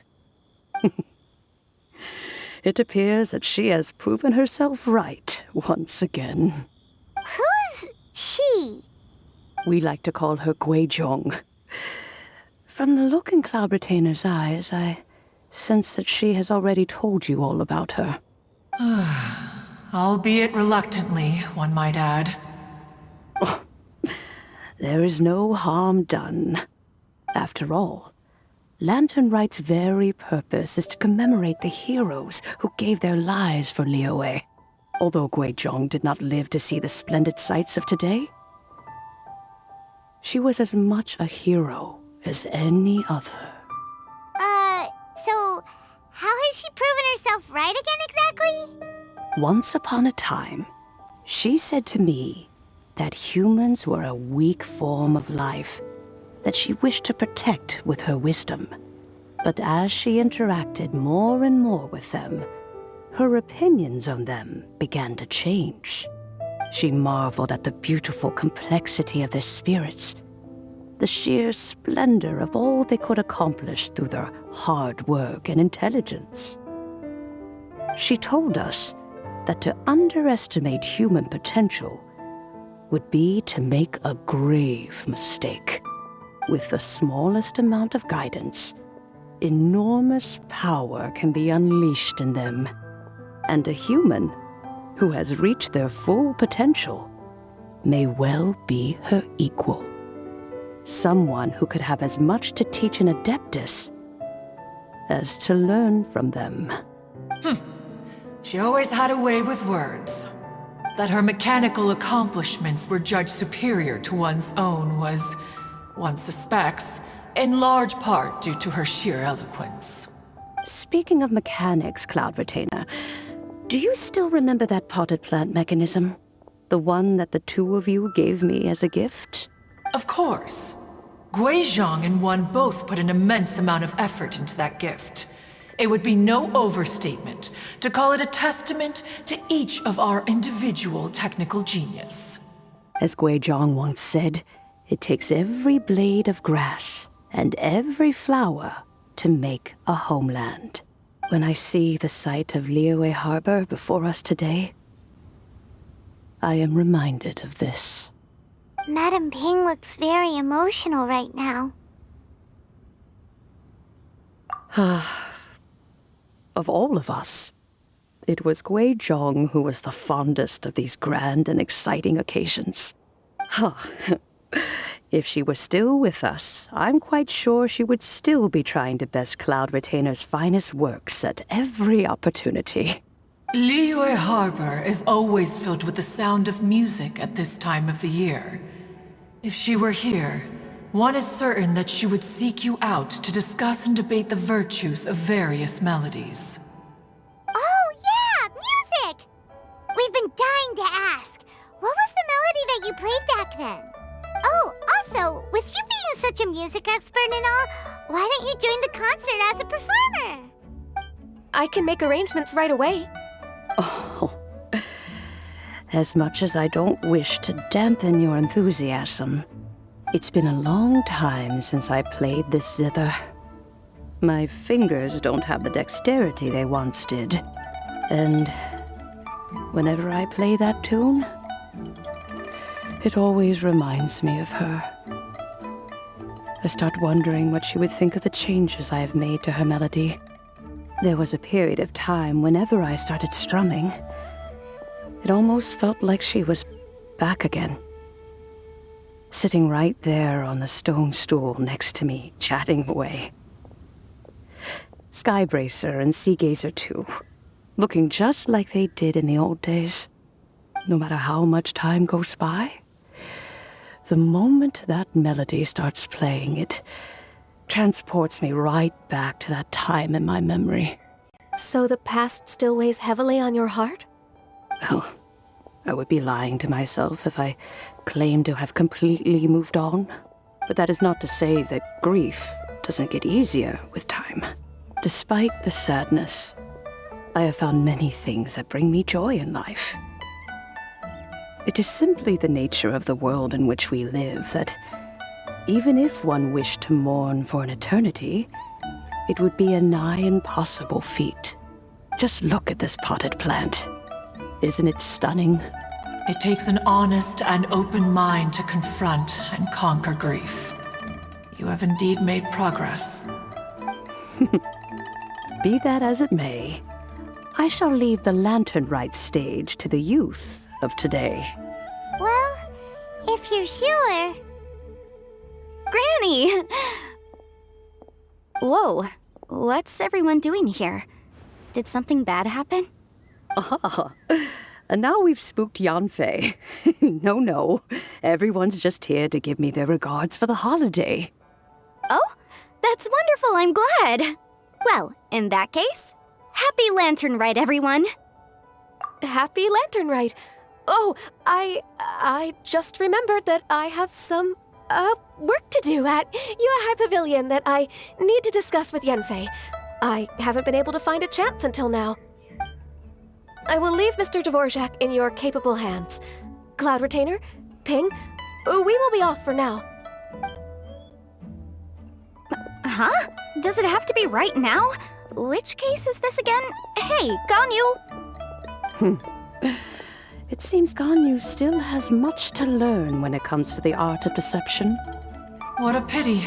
She has learned nothing of one's ability to carry a conversation. Since it's been so long, Cloud Retainer, why don't you stay? I'll make a cup of tea and we can chat a while. Gladly. This was one's intention as well. When you next see the Fontaine musician, please give him my regards. I'd like to wish him the very best with the concert. You got it, Madam Ping. Thank you all. I think you've listened to enough of my nattering for one day. As for that melody, I will play it for you all another time. Goodness knows I need to practice it first. Wow, that'd be great! We'll look forward to it. When that time comes, wherever her spirit may be among the countless grains of sand and specks of dust between the harbor and the mountains, perhaps she will look at the Liyue of today and steal a smile when she sees the prosperous land that it has become. All right, let's go tell Mr. Dvorak the news. Ping, what say you to convening more often in the future? That would be quite wonderful. But I must say, after all this time, I've grown quite accustomed to the harbor. When we are to meet, I shall have to trouble you to make the journey to the city. You sound just like Shenhe. The child is constantly telling one all sorts of stories from the city, as if one was partial to them. Have you ever considered moving to the city, Cloud Retainer? There are plenty of people here to talk to. I think you would find it quite the antidote to the monotony of solitude. And if you looked around, I suspect you would find some young minds with an interest in the mechanical arts. Some of them even worth training. We shall see.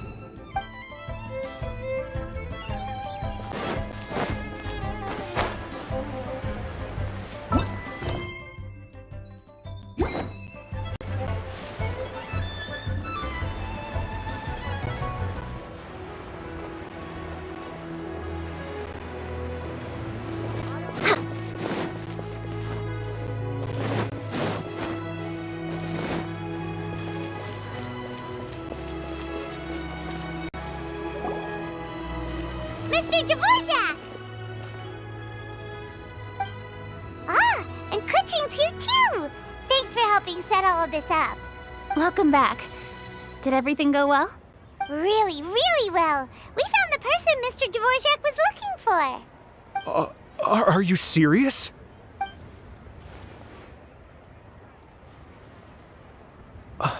I see. So the melody my ancestor heard was an adeptus remembering her late friend? That certainly explains why it was such a powerful and poignant tune. Huh. That's a really interesting first reaction. Guess that comes with having a musical mind.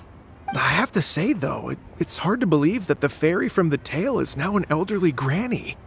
Oh, Paimon knows exactly what you mean. Normally, Adepti don't age at all. But Streetward Rambler, or Madam Ping as we know her, probably only became old because it's what she wanted for herself. Madam Ping possesses vast knowledge and great wisdom. Whatever physical form she may decide to take, her mind and wits are as sharp as they come.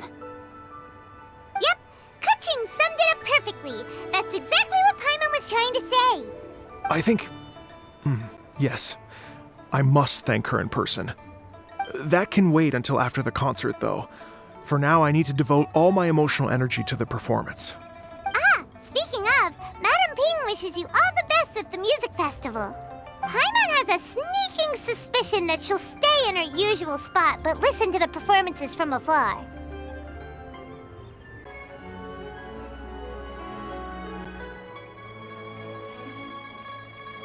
Wait, are you serious?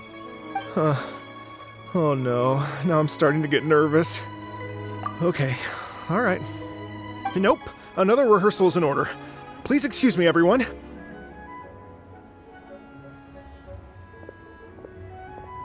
Mr. Dvorak? He's already gone. Paimon wasn't even finished telling him everything. Before we set off on our search with Ganyu, he asked us about what music means to people.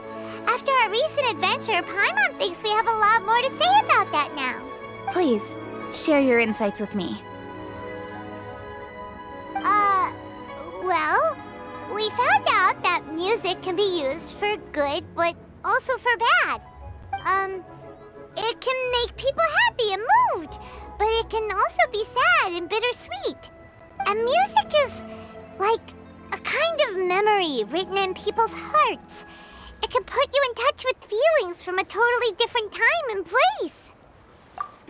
It sounds like you had an eventful trip. Don't worry, I'm sure Ganyu will fill me in on all the details shortly. Wait, does that mean you're gonna carry on working? Mm-hmm. Just a few things to wrap up. All the groundwork is done. As long as everyone enjoys the festival activities, all our efforts are worthwhile. Happy Lantern Rite to you as well. Whew. That should be everything taken care of, right? Oh, no, wait. Paimon feels like she's forgetting something. What was it? Oh, it feels like it was a while ago. Shoot! Latent... Wait, no. Anyway, fancy bamboo shoots! Zhangli said he wasn't in a hurry, so if we went now, there's probably still time, right? Anyway, even if we don't make it, it's not our fault. He could have totally picked them by himself. Ugh. Anyway, let's go check with him at Wangsheng Funeral Parlor.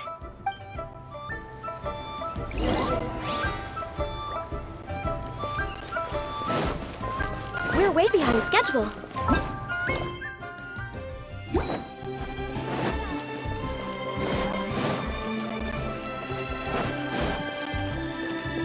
Next on the agenda...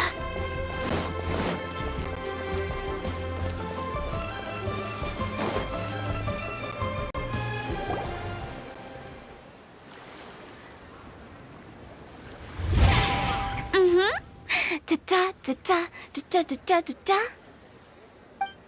Da da da. Oh. All right. Let's take a break here. Oh wow, look who it is! Are you here to hang out with everyone's favorite funeral director? So you're just casually practicing your rapping skills at the entrance to your funeral parlor? In broad daylight?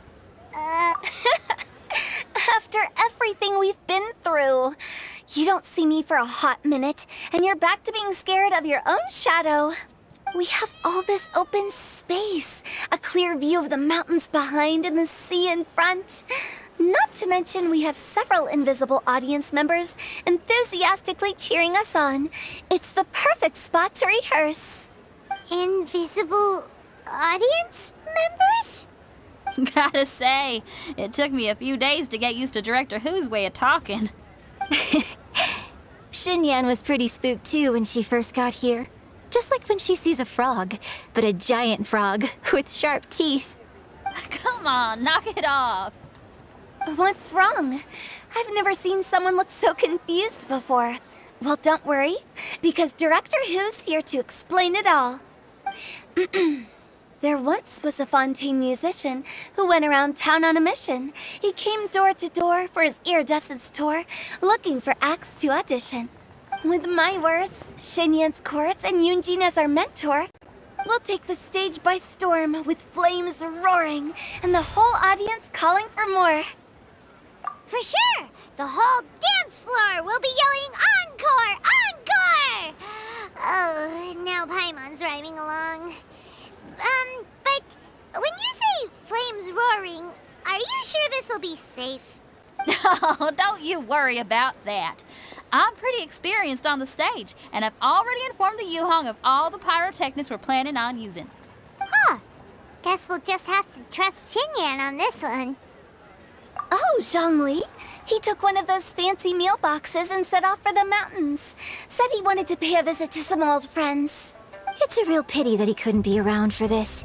As well as being a true connoisseur of traditional art forms, he's able to appreciate Xinyan's performances too. Yeah, that's right.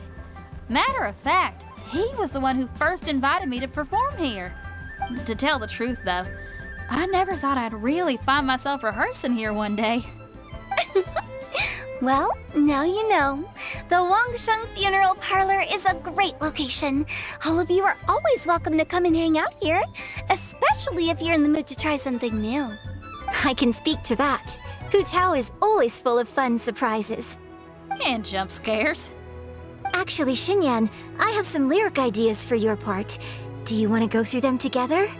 Oh, sure thing. I'm all ears. Oh, Traveler and Paimon, I believe Zhongli was heading to Mount Hulao, so make sure you're hiking up the right hill. When you see Zhongli, please pass on this message to him. It's up to him whether he wants to support us at the performance tonight, but I expect him to make time for the upcoming banquet we're planning. No excuses. You should join us too. It'll be a riot. If there's one thing I've learned from being a funeral director, it's how to throw a party.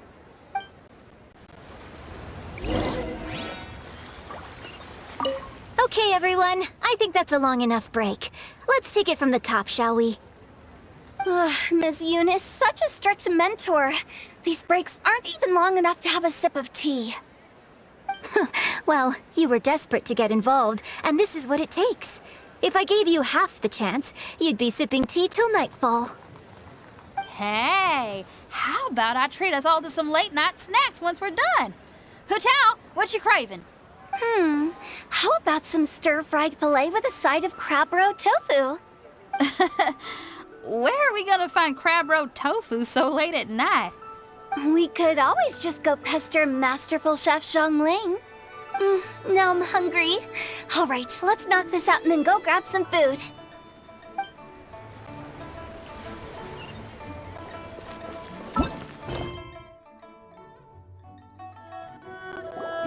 Paimon sees them! It's illuminated deer and illuminated bird number 2! A familiar face. Have you come from Liyue Harbor? How is the city nowadays? Everything's great! But you know, if you're so curious, you can always go and check it out for yourself. In fact, Mooncarver has been taking many walks on Mount Tianheng in recent times. I believe the sights of the city are quite familiar to him. Zhongli! Here you are! We've brought the bamboo shoots you wanted. Impeccable timing.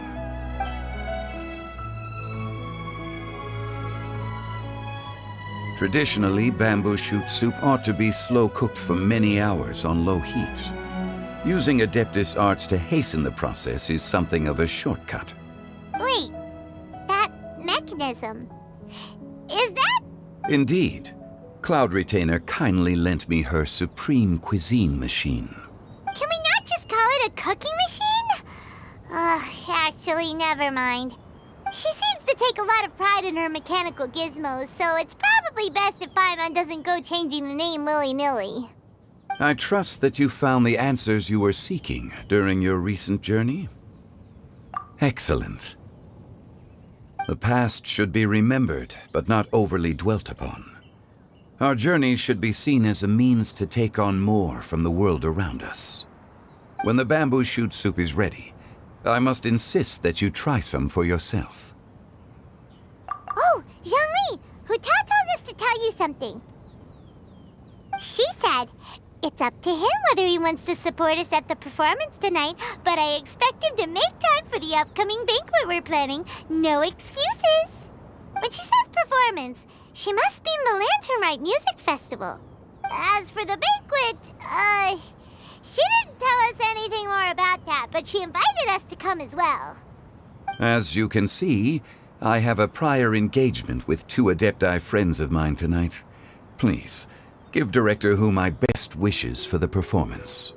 As for the banquet, since the Director insists, far be it from a mere consultant like myself to refuse. Yay! Then we'll see you there? Absolutely. Rex Lapis, the bamboo shoot soup is ready. Thank you. I will examine it right away. The appearance is exquisite, and the aroma rich and intense. The craftsmanship of this machine is commendable indeed. Since you came all this way, you should not leave empty-handed. Please, take some soup. It tastes most exquisite while still warm.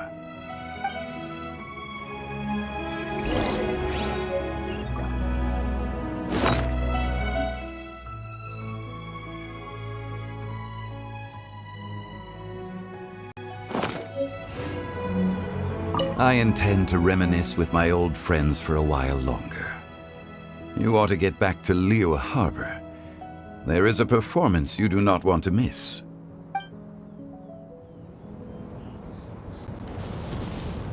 Had one known that Cloud Retainer was in possession of such eminently useful devices, one would have sought to borrow one from her long ago. And yet, since you share my lack of enthusiasm for mechanisms and fine dining, it would have become a mere decorative ornament in your abode. Not so. Had one had such a device to make up for one's lack of culinary prowess, Shenhe would not have had to rely on flowers and herbs alone for sustenance, while under one's care. In that case, shall we rendezvous with Cloud Retainer one day soon, and request to borrow one more Supreme Cuisine machine? A fine idea. A fine idea indeed.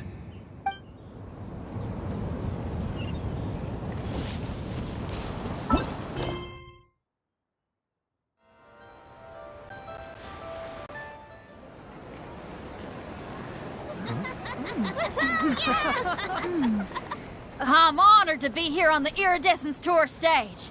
All right, without further ado, I'm Xinyan, this is Hintao, and this is a little something called... The Blaze Lilies!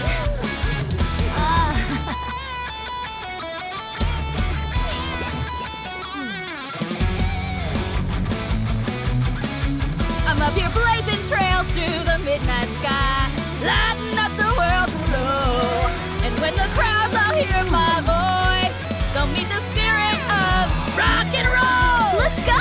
Hey, you butterfly, you too buzzing by, guiding your way to the afterlife, opening the path without a fright. Oh! I'll light the fire, watch it blaze across the universe. I'll spit my rhymes, watch you set, or you'll get burned! Hey! Woo!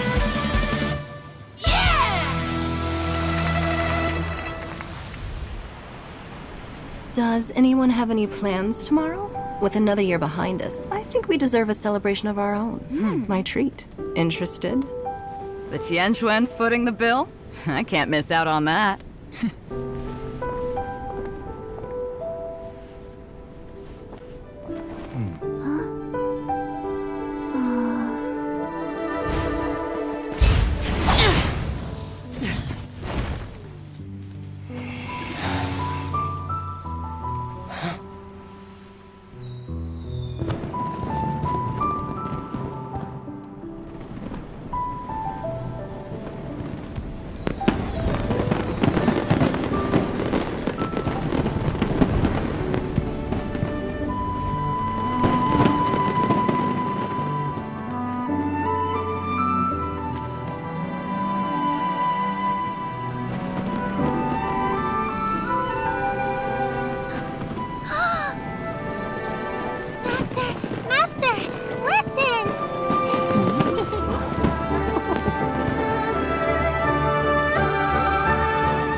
May the year ahead be a blessed one. I believe it shall be.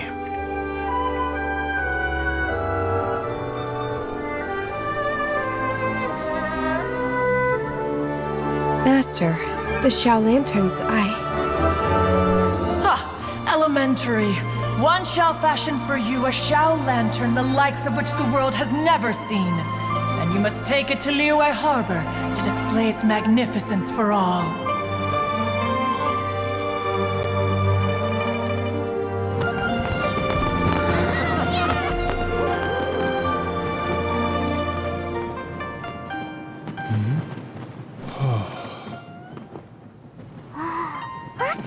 Listen! That must be Madame Ping!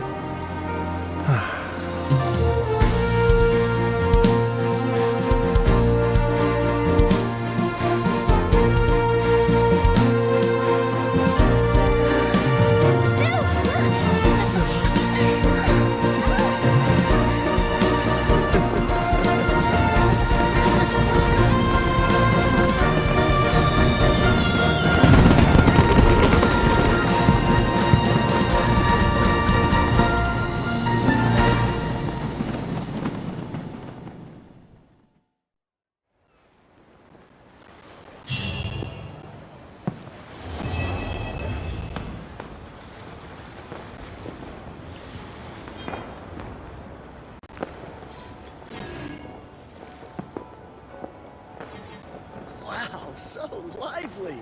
This is how a festival should be.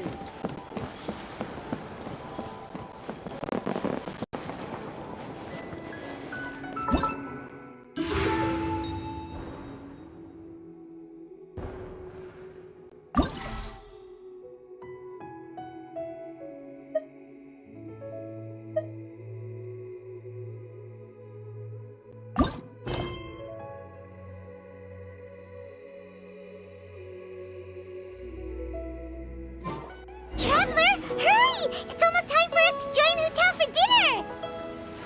Ooh, and we'll be meeting at Shinyue Kiosk. It's the place with a really long wait list. As expected of the parlor director, always so generous! Come on, let's go!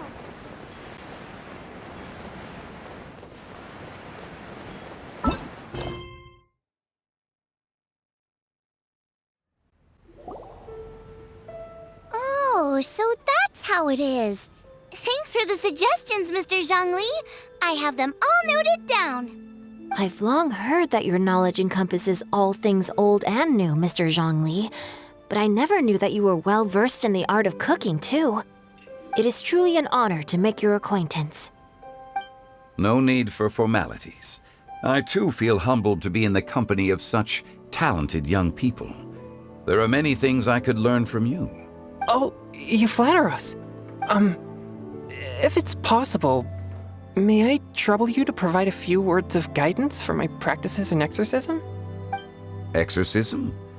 I can't say I'm an expert in the field, but if you don't mind, we could start by discussing... Whoa, there's so many people here! All we knew was that Hotel invited Zhongli over. Paimon never thought we'd be meeting so many old friends! Happy Lantern Rite, everyone! Likewise. Please take a seat.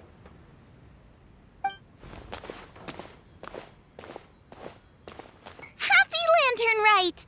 Are you having fun? Me too. I've seen Xinyan perform before, but this is the first time I've watched something like this. I heard that the audience loved it too, and she's been receiving quite a lot of performance invitations lately. She's more busy than ever, and Yoonjin's gonna help her. Yep, and they asked us to pass on their season's greetings to everyone. They hope we'll have a wonderful gathering. The performance was spectacular indeed. However, it gave Xiangling a huge burst of inspiration, which in turn gave us a bit of a headache. Us? Did Xiangling ask you to try out her dishes too? That, my friend, is beside the point. Watching you eat was enough for me. Come to think of it, I probably shouldn't have burdened Chongyun with eating my share too. Hold on. Xiangling came up with a new recipe? Let Paimon try! See? Someone here knows how to encourage people. Thanks, Paimon. Oh, and I have to thank Mr. Zhongli, too. He gave me lots of useful pointers that really drove it home for me. Oh, so that's what you were talking about before we arrived. Yes. Since we'll be dining together, the topic of our conversation naturally revolved around cooking. Xiangling's ideas are truly unconventional. Her choices in both ingredients and spices are comparable to a melody dancing on the tongue. My suggestions were nothing more than the icing on the cake. Oh, the two of you always deliver. Now I'm getting embarrassed. Anyway, I'll get everyone to have a taste after I've adjusted the recipe based on Mr. Zhongli's advice. That sounds like it might become a little safer to eat.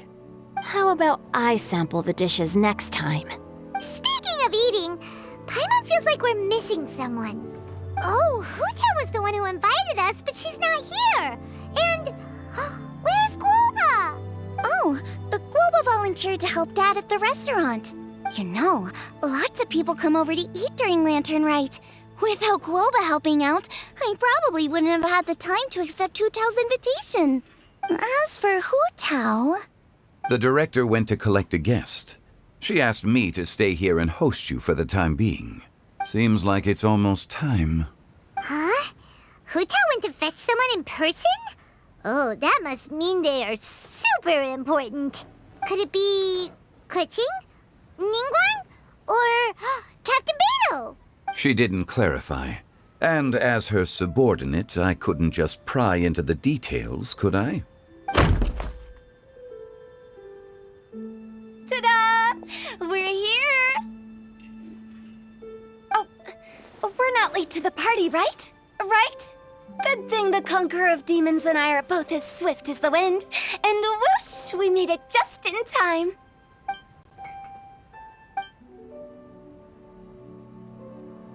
Oh, I see. So the important guest is the Conqueror of Demons. I've been looking forward to meeting you. The director didn't mention anything when she invited us. What a pleasant surprise. Gathered here with us tonight are not only young and accomplished individuals, but also the protector of Leo's peace, Adeptus Alatus.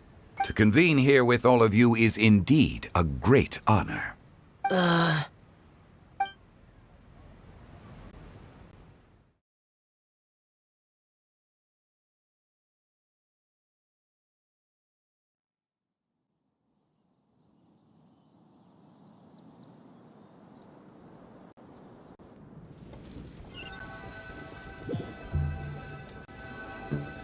It's almost Lantern Rite, yet you took all the trouble coming here.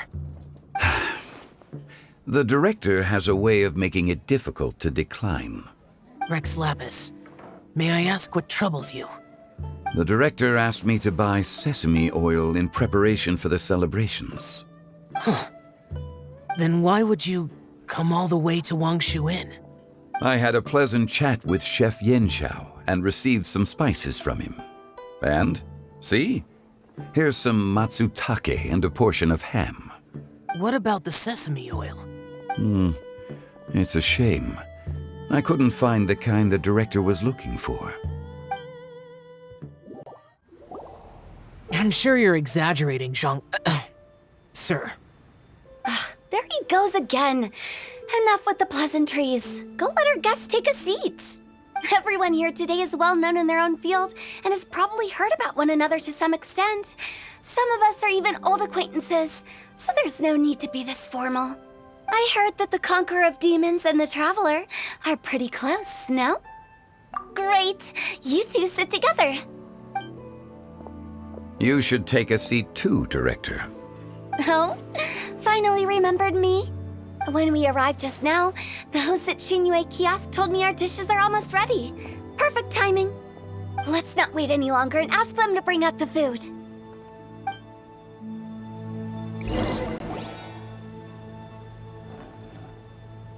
Paimon would have never guessed the person who Tao went to fetch was Xiao.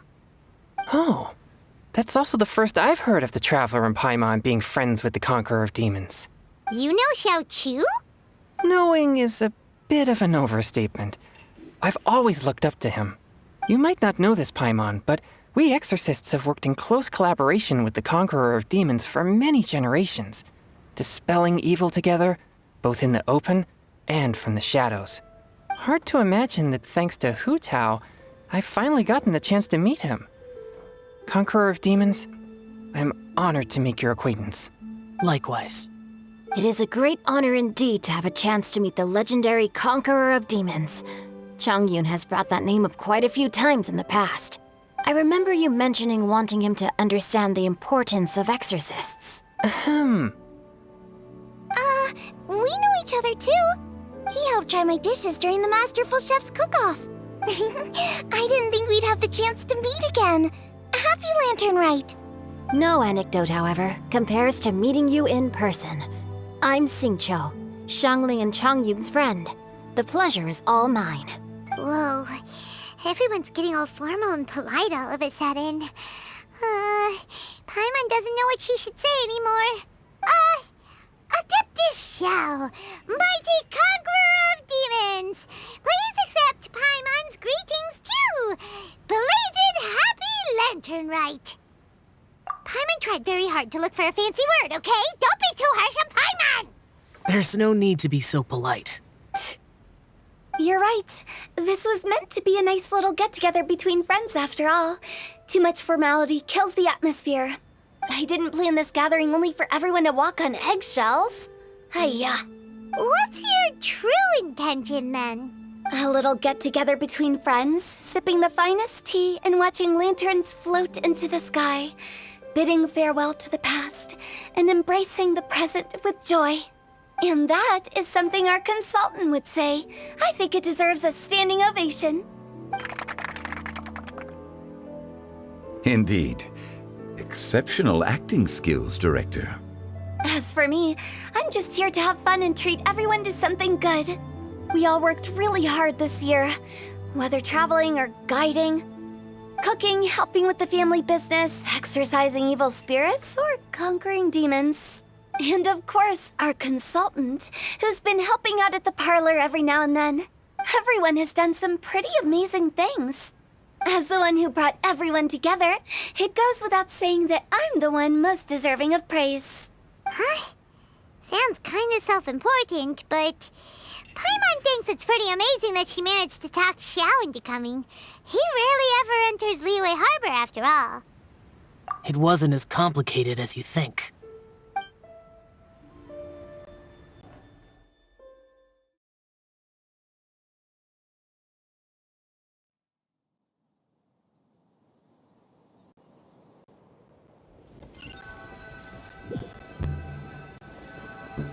Okay, gotcha. Thanks, boss lady. It's not boss lady, just boss. And there she goes. What a lively girl. Conqueror of Demons, Adeptus Xiao. Guardian of Wangshu Inn, hero of Dihua Marsh. I know you're there. Quiet. Do not disturb the peace. Sorry, but you wouldn't show up if I didn't yell your name, would you? I know you. You're the 77th director of Wangsheng Funeral Parlor. Is there something you need?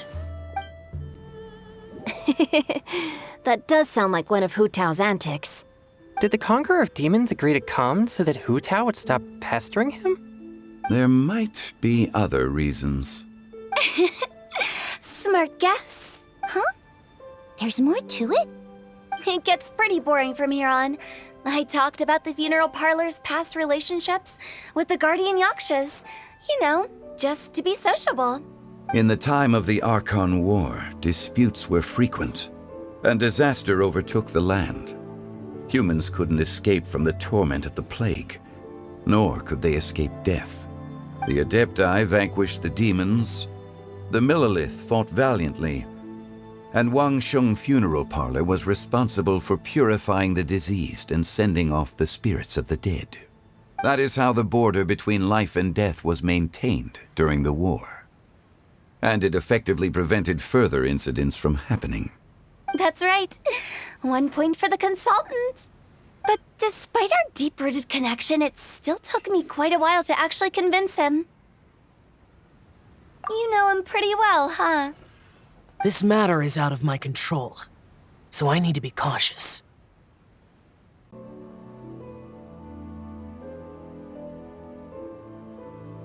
True, but I've kept that in mind too.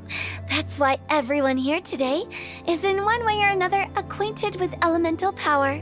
Besides, it'll only be for a short while as we dine together. There won't be any lasting consequences. But I didn't expect there to be so many people. There's no need to worry, Conqueror of Demons. We're not feeling anything unusual so far.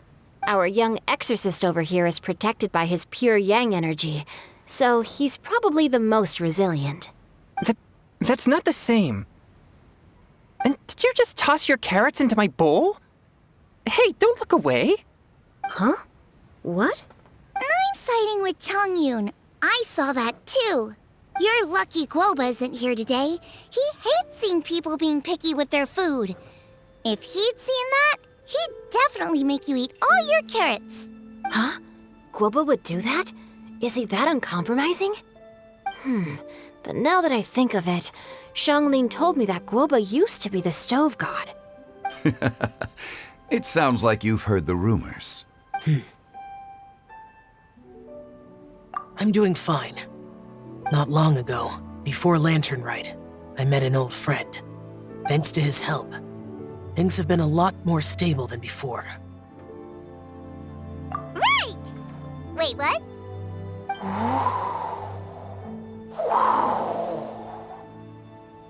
Seeds of story, brought by the wind. And cultivated by time. Did Paimon just unconsciously complete that thing? That voice. Could it be? If I'm not mistaken, there's someone knocking at the door. Don't just sit there, Zhongli. Go welcome our guest in. No such need. I'm coming in.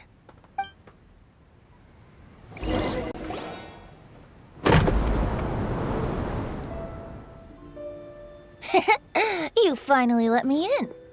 Hello, hello. No matter if we've met before or not, this moment marks a brand new encounter.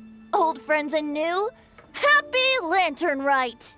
Oh, it's the tone-deaf bard.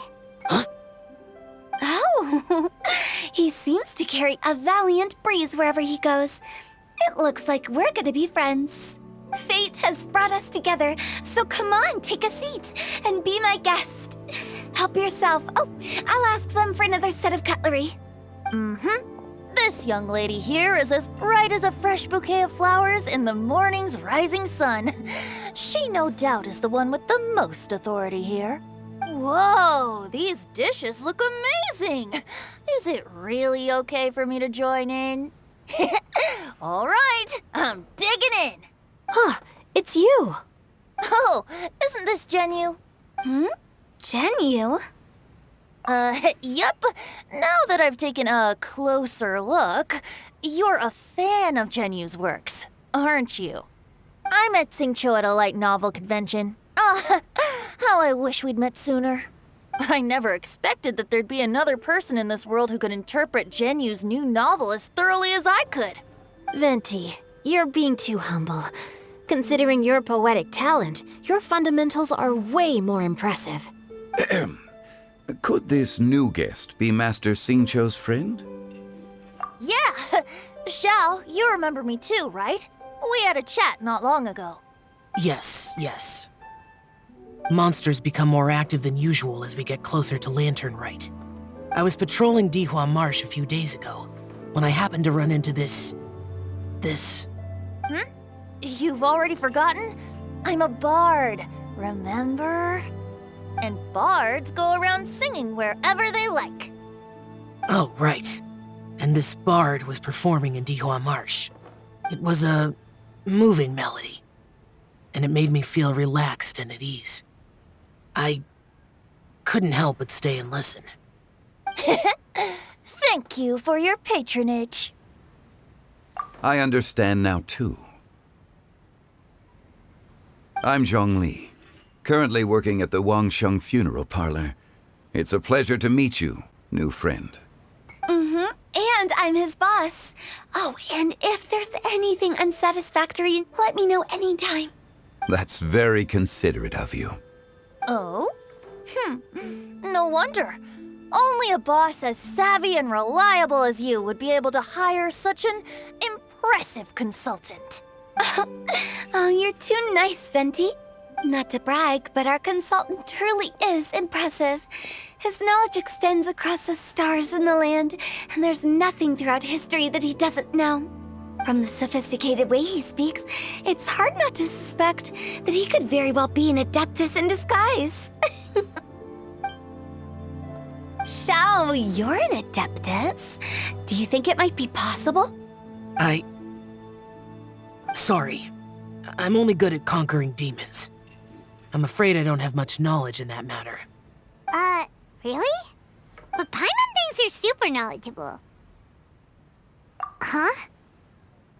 Oh, right! Xiao's a warrior. He doesn't come to the city very often, so it's, pretty normal for him to not know anything. Yeah. Really? I've actually heard a few things about Mr. Zhongli before. The guests in the tavern talked about this refined and courteous man who, instead of having wine at Mondstadt's finest tavern, ordered a cup of hot tea with the most complex name. Now that you mention it, I seem to recall that there indeed is a musician like yourself in Mondstadt. I've heard that he's elegant and amiable, his works witty and vibrant. It's no overstatement to regard him as the best bard in Mondstadt. Now you're making me embarrassed. I would say that Mondstadt's poetry is a little run-of-the-mill sometimes. There's one I heard a while back that went, "The old house is renewed, welcoming the spring breeze, awakening old memories." The meaning's there, but the word choices are unimaginative, and there's a distinct lack of literary flair. I think so too. The composition needs a little jazzing up. If I were to give it a go, I'd make it an old melon on a vine, a new flower that grows fine. Oh, good one! It feels unique and has a nice ring to it. You have great taste, Venti. I was right about you. Let's shake hands. Of course. Hey, Shincho! Mind lending me a few books when we get back? Pick out some well-written ones. I don't know if it's my own lack of literary knowledge, but I couldn't tell the difference between those two. I don't think it's your fault. Chongyun's right. It's not our fault. Oh, you have a point. But speaking of, why is the tone-deaf bard here? Are you here to take part in Lantern Rite too? I heard that Liua will be hosting a Lantern Rite music festival this year. As a musician myself, how could I possibly resist the temptation to come take a look? Or listen. Getting to know other musical styles is essential to sparking inspiration, don't you think? As for the Fontaine friend who hosted the festival, I saw him near Stone Gate the other day. The Iridescence tour has finally been held successfully for once, so I had to congratulate him. Don't think anything of it. By the way, I was watching as you entered Shinyue Kiosk, but no one seemed to notice me. Should I say that it's because I'm an expert in hiding, or that a certain someone deliberately ignored the sound of the wind? Whenever Lantern Rite comes around, Liua Harbor becomes bustling with activity. People are all busy watching the lanterns and strolling around the shops, and they might just go travel somewhere on a whim. It is rather difficult to predict another's whereabouts. The festival is in full swing and proceeding smoothly, and we're all gathered here with friends, new and old. This is no doubt a wonderful occasion worth celebrating. To come together with all of you at the beginning of the year, one can't help but be filled with joy. In a moment like this, I propose we raise a glass together. In my case, tea in lieu of wine. Very well said, Mr. Zhongli. That was exactly what I wanted to say. Now I'm getting a little self-conscious. I didn't cause you too much trouble barging in like that, did I? We usually drink wine during occasions like this over in Mondstadt, but since Mr. Zhongli insists on drinking tea, I'll give a toast with tea too. Everyone, thanks for the treat. You're welcome. As the host of this gathering, I hope everyone enjoys the food and drinks. May this year be better than the last. Considering that everyone may have other matters to attend to later, sticking to tea seems like a good idea. All of a sudden, they started proposing toasts. Should we? What's with the urgency? Sure. Have you two finished eating? It's always nice to have a breath of fresh air after a meal. Helps with digestion. Paimon will come too. Yeah? Okay then. Don't forget to come back.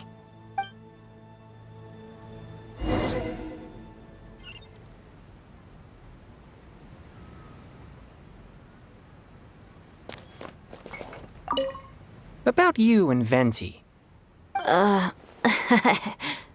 Could he be a partner in your family business? That's right. You know how my family is.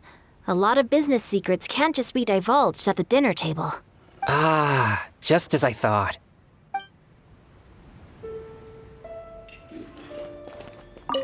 Did you talk about anything interesting before we started the meal? Anything fun I missed out on? Oh, we were talking about cooking. Mr. Zhongli told us that he went on a trip to Qiaoyang Village the other day and got a hold of some uncommon ingredients. Tea seed oil and sesame oil. He suggested I try using those in my new dishes. Oh, no wonder he left his post for so long that day. Those ingredients would be difficult for anyone else to find. I guess I'll need his help next time as well.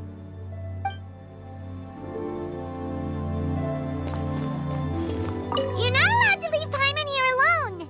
To be honest, Paimon's worried about saying the wrong thing.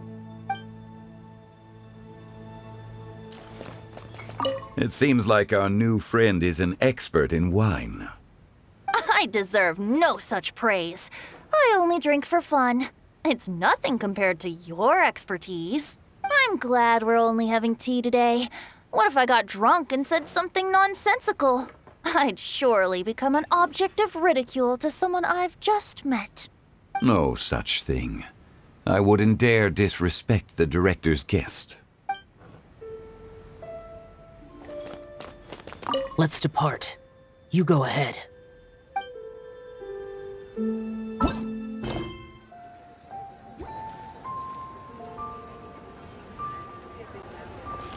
Are you all right?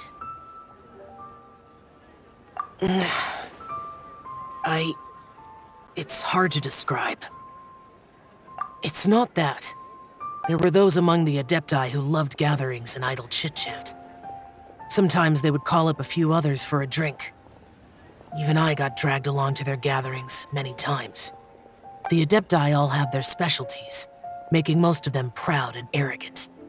Everything they say is straight from the heart. It never gets too complicated. But this time... No. I didn't mean that.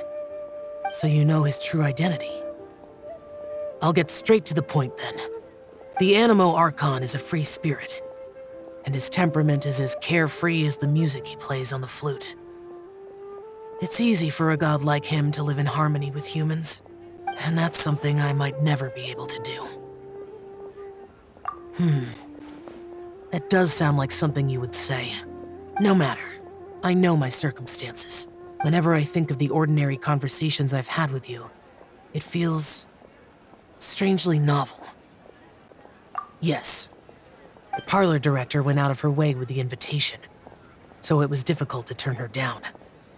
I had made mental preparations before agreeing to come. She told me that all the guests today would be acquainted with elemental power. And I knew that you would be here. But I didn't expect the other guests to be... General Capisis always said that we should live in the present and enjoy every pleasant surprise. Perhaps that's what I should do with what I'm feeling now. But I think he meant designing clothes for those around him. The clothes were intricately designed, but inconvenient to wear. Brother Bosacius never tried to hide his distaste in front of him. Rex Lapis did like his designs and even collected quite a few. The outfit he wears now was also designed by General Capisis himself. I never saw him wear this during the war. I didn't expect him to start wearing it later. Oh, here you are. I'm not intruding, right? You're not. What is it? Hu Tao saw that everyone's done eating and asked the staff to bring out the desserts. Paimon got so anxious that you weren't back yet that she scarfed down her dessert without the usual slurping and munching. And to be honest, I was kind of worried too. You looked a little restless just now, and I thought you weren't used to the food here and was planning to head back to Wangshu Inn for something Yanxiao made. You're worrying too much. Why would I? Anyway, let's head back. Please wait! There's another reason why I came looking for you. Here, take these. I brought them for you. Almond tofu? Yup. Since the Masterful Chef's competition, you could say that Yanxiao and I are not only competitors, but good friends as well. I visit him at Wangshu Inn sometimes to discuss our cooking. I heard him say that the esteemed guest on the roof loves nothing more than a good plate of almond tofu, so I learned a thing or two about the dish from him. I'll be honest, before Hu Tao invited everyone, she secretly came looking for me, told me about the guests she planned to invite, and asked me for some suggestions on what she should order. So I made a few servings of almond tofu for you guys in advance. Take them as a token of gratitude for your support. When I told Guoba that I was making these for you, he started eagerly running around the kitchen and helping a lot too. Thank you for the trouble. There was no need to... I'll take them. Thank you. And Guoba too. You're welcome. Oh, the almond tofu I made probably tastes and feels a little different from the type Yanxiao cooks. Please let me know if there's any improvements I should make. Okay. That's all. Alrighty, we should head back now. We can't keep Paimon waiting.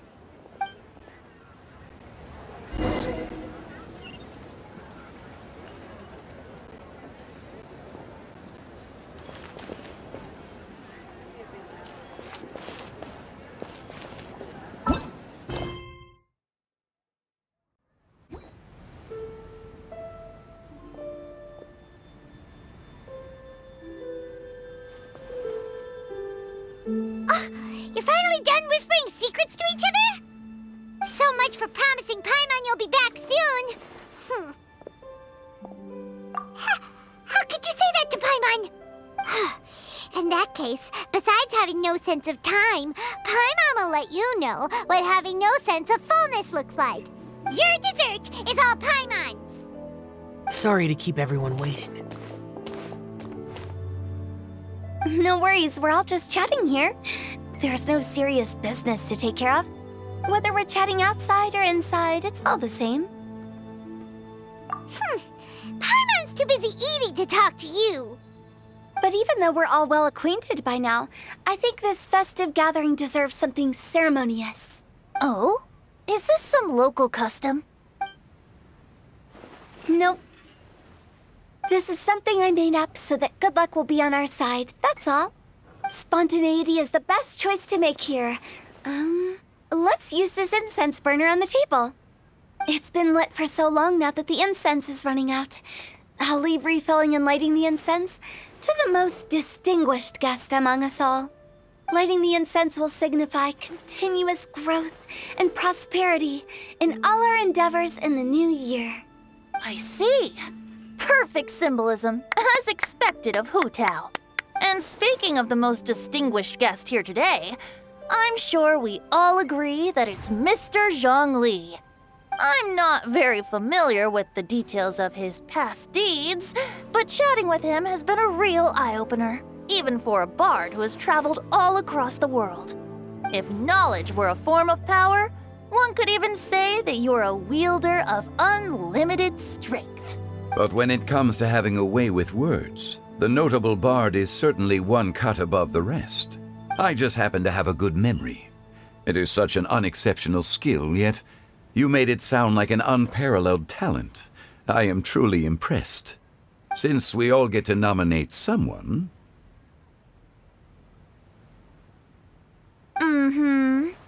I think it's only fair that we let the parlor director light the incense.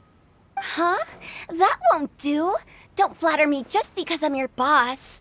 We are looking for the most distinguished guest here. As the host, I shouldn't be involved in this discussion at all. Now that we've enjoyed this table full of delicacies, how about we let our one and only chef here do the honors? Is this really the way this works? I didn't cook any of these dishes. It's not a big deal. Just look at her.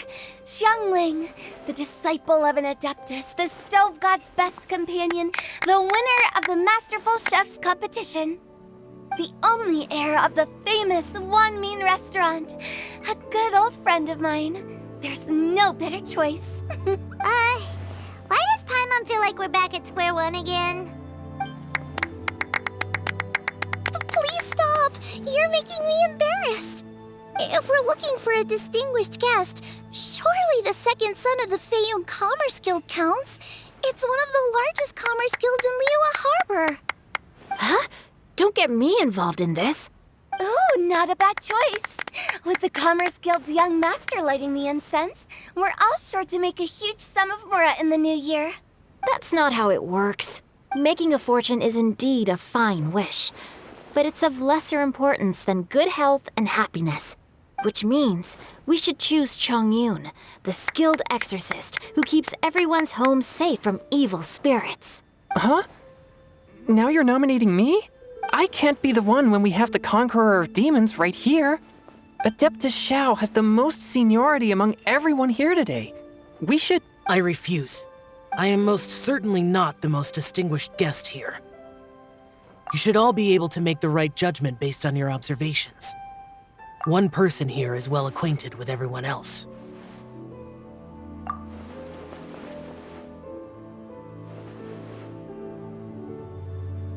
Oh, that's right! Even though you're always mocking Paimon, you're still pretty popular with other people. No, wait! Paimon said she wouldn't talk to you again. Huh? Who else is there? Huh? Huh? Does that mean Paimon's the most distinguished guest? Oh, well, that was unexpected! I agree. Paimon's just the one we need. Without a friend constantly by your side, a long journey would become dreadfully lonesome. But once you have someone there to brighten up the atmosphere, everything along the way will become lively and vibrant too. Ah. The traveler has traversed many nations and left behind a great deal of fascinating stories. But without Paimon, they would have become quite monotonous. Paimon plays an indispensable role in making your journey a happy and smooth one. You guys, Paimon's not used to being praised like that. Those were genuine compliments, right? Thank you. You made Paimon wait for a long time, but Paimon's not mad anymore. Don't take everything to heart, Paimon. Friends tease each other all the time. That is indeed true. That means Paimon is as important to the traveler as Guoba is to me. Looks like we've come to an agreement. Any objections before we proceed? I trust the traveler's judgment. Then Paimon it is. And now, the world's most excellent traveler's greatest companion, guide, and friend, Paimon, will be refilling and lighting the incense for us. Here you go. Take the match, and don't burn yourself. But if things go really wrong, here's the 2-for-1 coupon.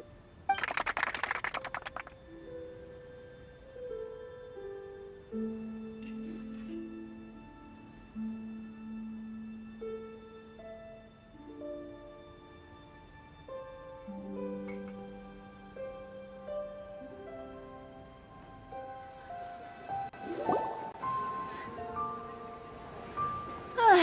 getting late. I won't take up any more of your time. You're all free to go as you please. Yep, the tea was amazing too. You don't have to go all polite on me. Just remember to come when I invite you next time. Let's see. It's dark out, so I'm going to accompany Xiangling, Xingqiu, and Changyun back home. As for the rest of the guests, I'll leave them to our consultant. No need. I'm headed towards the harbor to meet a friend on the ship. There's no need to trouble one such as Mr. Zhongli. I think you know the place I'm talking about. Come meet me anytime. It was great getting to know you all. Let's meet again when the spring breeze begins to blow. Bye. Oh, we should write poetry together sometime. We'll catch you all later then.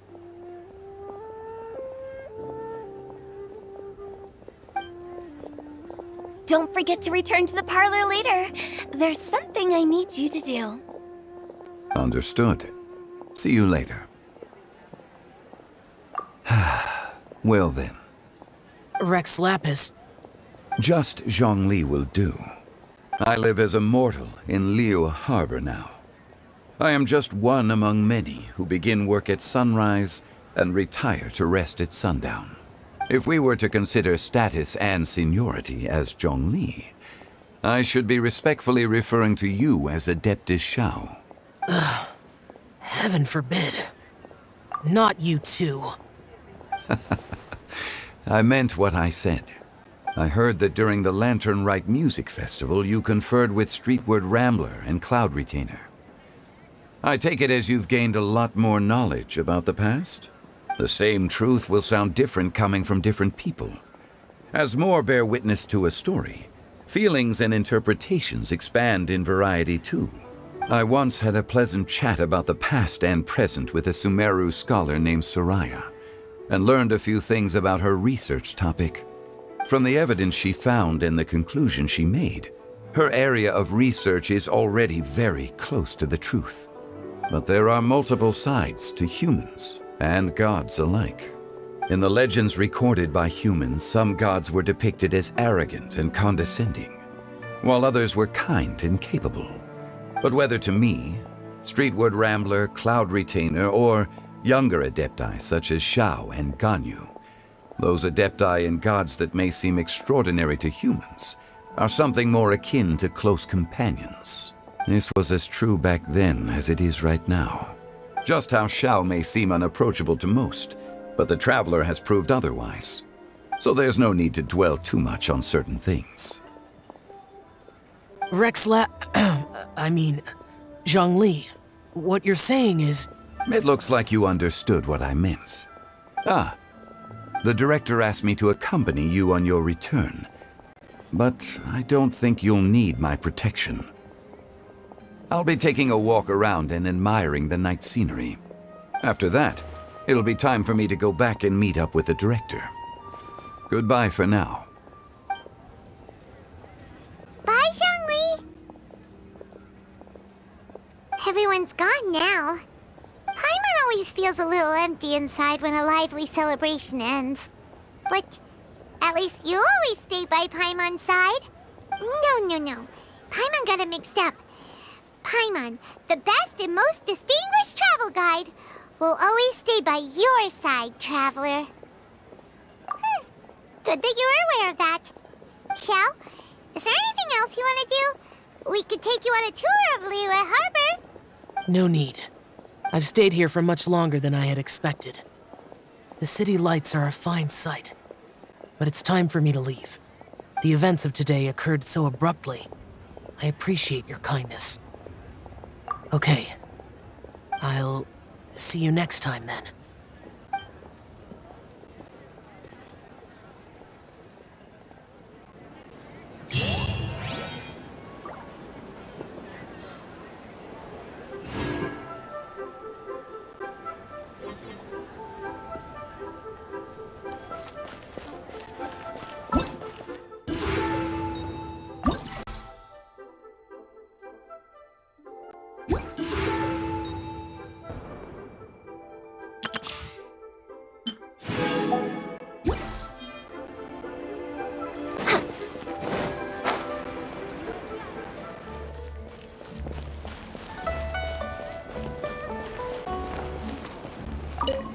Okay, now I need to get a move on and write my next song. Listen to you. You only just fulfilled one lifetime dream.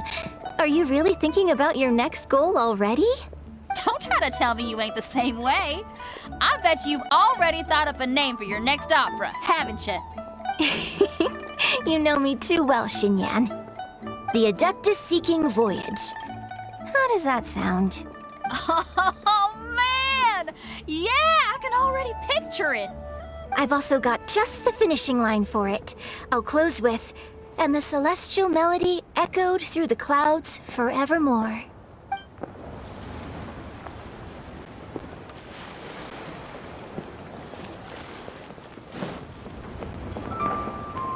Magnificent! Absolutely magnificent. Yes, when I heard the music coming from up in the clouds, I was so stunned I could barely think or move. I felt like it had a special kind of hold over me. Or maybe it was the adeptal power within the music. And the ensemble at the end was truly sublime.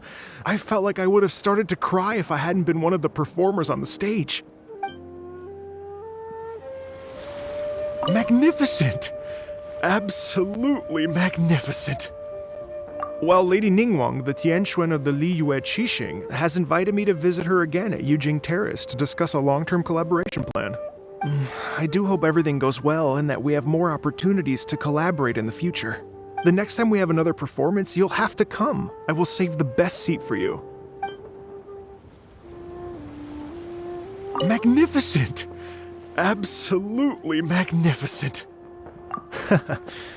I've already given her my thanks in person. This is what she said. "It is only natural to lend a hand when we see someone in distress. The wonderful music you brought to Liyue is worth far more than gratitude." Truly, I felt so honored. But I've also made a decision for myself. I will strive to create even more wonderful, original music for this era. Our era. Magnificent!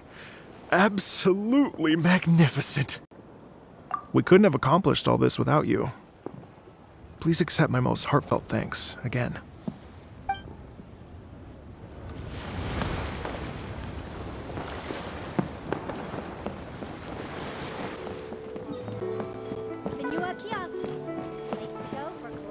The Lantern Rite celebrations are getting better by the year. Such wonderful music. Dr. Baiju, I've brought the herbs. Who are they for? The singers. Performing at a music festival is very demanding. Using these herbs in good time will protect their voices from damage. Oh, that's why you were preparing them all night. I dared not neglect the Yuheng's request. Her messenger was quite insistent that it should take top priority.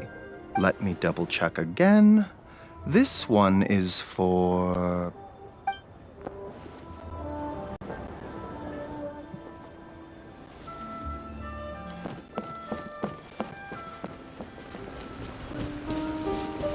I'm so happy.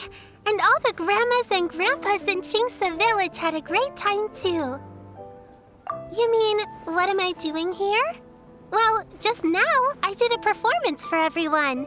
Although I can't play an instrument anywhere near as well as Master, I can still sing. Even Granny Roshin said I did a great job. She also gave me some candies.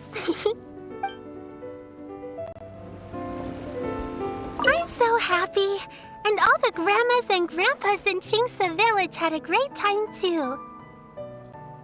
Master's told me a lot of stories about the Adepti. There was Skybracer with the giant deer horns, and Sea Gazer who loved to collect treasure. Sometimes Master talks and talks for a long time, until her voice starts to sound sad. But then she always breaks into a smile again, and tells me all of the things each of them loved best about Liyue.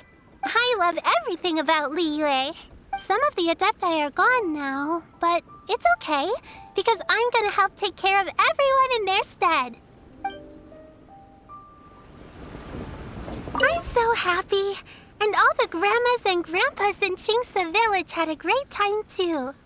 I'm happy that Mr. Dvorak found the fairy lady from his story. And I'm also happy that it turned out it was Master all along. Also, I helped out this time too, didn't I? So that means I was paying homage to my master? Also, Mr. Dvorak got one of his friends to bring me a toy from Fontaine. I like it a lot. At first, I didn't know whether I was supposed to accept it or not, but then Master said it was okay, so I did. I'm so happy, and all the grandmas and grandpas in Chingsha village had a great time too. See you! Make sure you take good care of Paimon.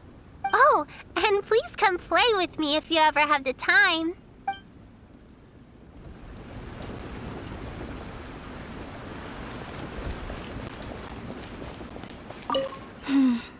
Granny, you play so beautifully. Do you think you could teach me? Oh, child, you simply never stop, do you? This festival is a rare chance to rest and relax. But here you are pestering me to teach you this, that, and the other. Don't worry, Granny. I'm a fast learner. And anyway, the sooner I start learning, the sooner we'll be able to perform a duet together. A musical duo is only as good as its weakest link. So you gotta teach me all your secrets, okay? All right. Well, you can start by making me some more tea and leaving it to cool on the side. Sure, Granny.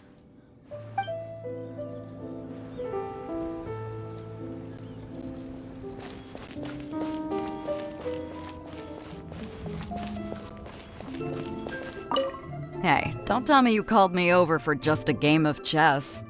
You have to be more specific, Captain Beto. Is it that you find playing chess an uninteresting activity, or that you're unhappy about my lack of novel ideas? If you don't specify what you mean, how could I know what I should do to please you? Of course. I make a single remark and you reply with a full-blown lecture. Maybe we should deal with all official affairs publicly in the future. It might just make things easier. I'd be perfectly happy with that. I'm just worried that Captain Beto's business might be negatively affected. Don't give me that. That woman from Yenshang Tea House sometimes comes aboard to ask for information. She requested the fleet to import some goods, but how could I not know who she's actually working for? Oh, you sure know a lot, Captain Beto. How about I ask her to come over? Or maybe we go straight to her tea house. With one more person around, we'll be able to have some variety in our chess games. I hope that would be less of a bore to you. So, we're still gonna play chess after all.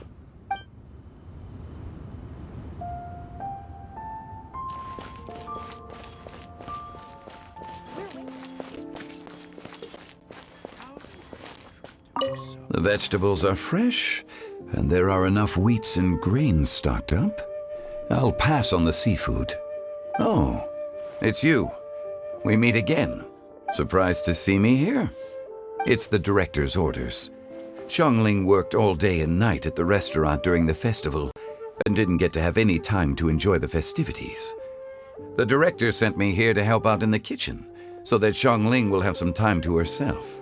But with someone as hardworking as you around, there seems to be nothing much for me to do. It feels good seeing my old friend in the kitchen, fetching ingredients and lighting fires. Perhaps I should borrow Cloud Retainer's Supreme Cuisine machine to speed things up. You'd still prefer to make them by hand, but of course.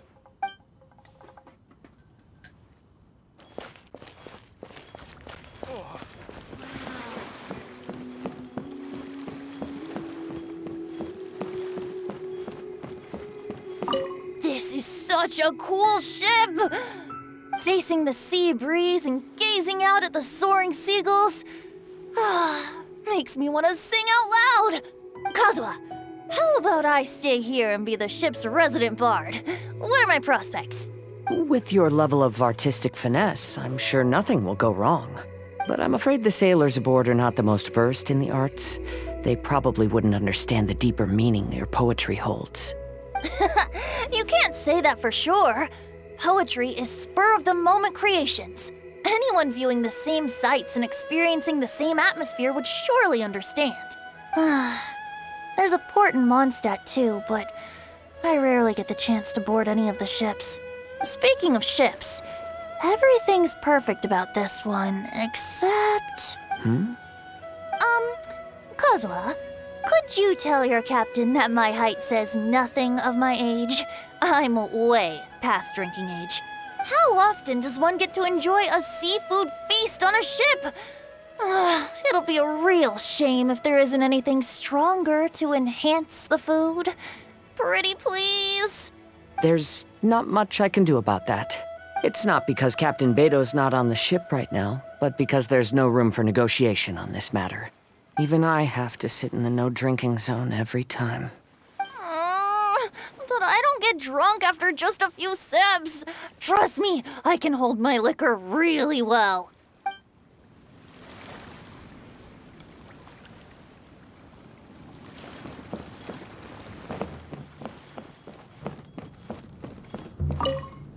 Yen Xiao just came up here with some almond tofu, but I haven't finished everything Xiangling gave me yet. You should try some too. I'm not as experienced in tasting mortal food as you, and I couldn't tell the difference. There must be many different stories to tell of the hustle and bustle of the mortal world, too. You can tell me. I will listen.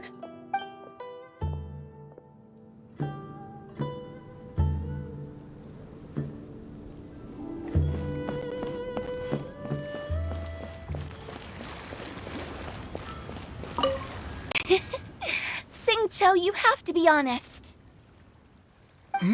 Honest about what? How did you and Venti really meet? Why are you suddenly asking that? Aren't they book buddies? Yeah, we met a few times at a book convention. That's all. Oh, really? With that extraordinary demeanor and literary talent, he's definitely not just any bard. If he's someone that could hold his ground in a conversation with a consultant, he needs to at least be as talented as me. Perhaps you're overthinking this matter. Hu Tao, Xingqiu wouldn't lie to us. Okay. I'll tell you the truth. Huh? Xingqiu! I'm actually a fan of Venti's poetry.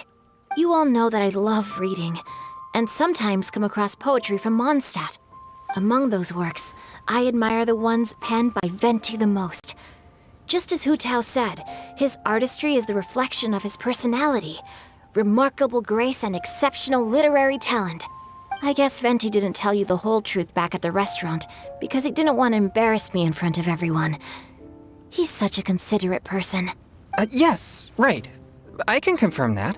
When Xingqiu was busy with other things, he asked me to buy him poetry books in secret.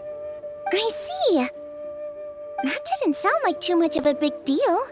You could have told us right away. Well, I'm telling you now, aren't I? Oh, so that's your story. Forget it. Let's drop this topic. It's not often that the four of us are all together. What should we do next? Hide and seek, hopscotch, or some shopping? Since there's 4 of us, why don't we borrow a mahjong set?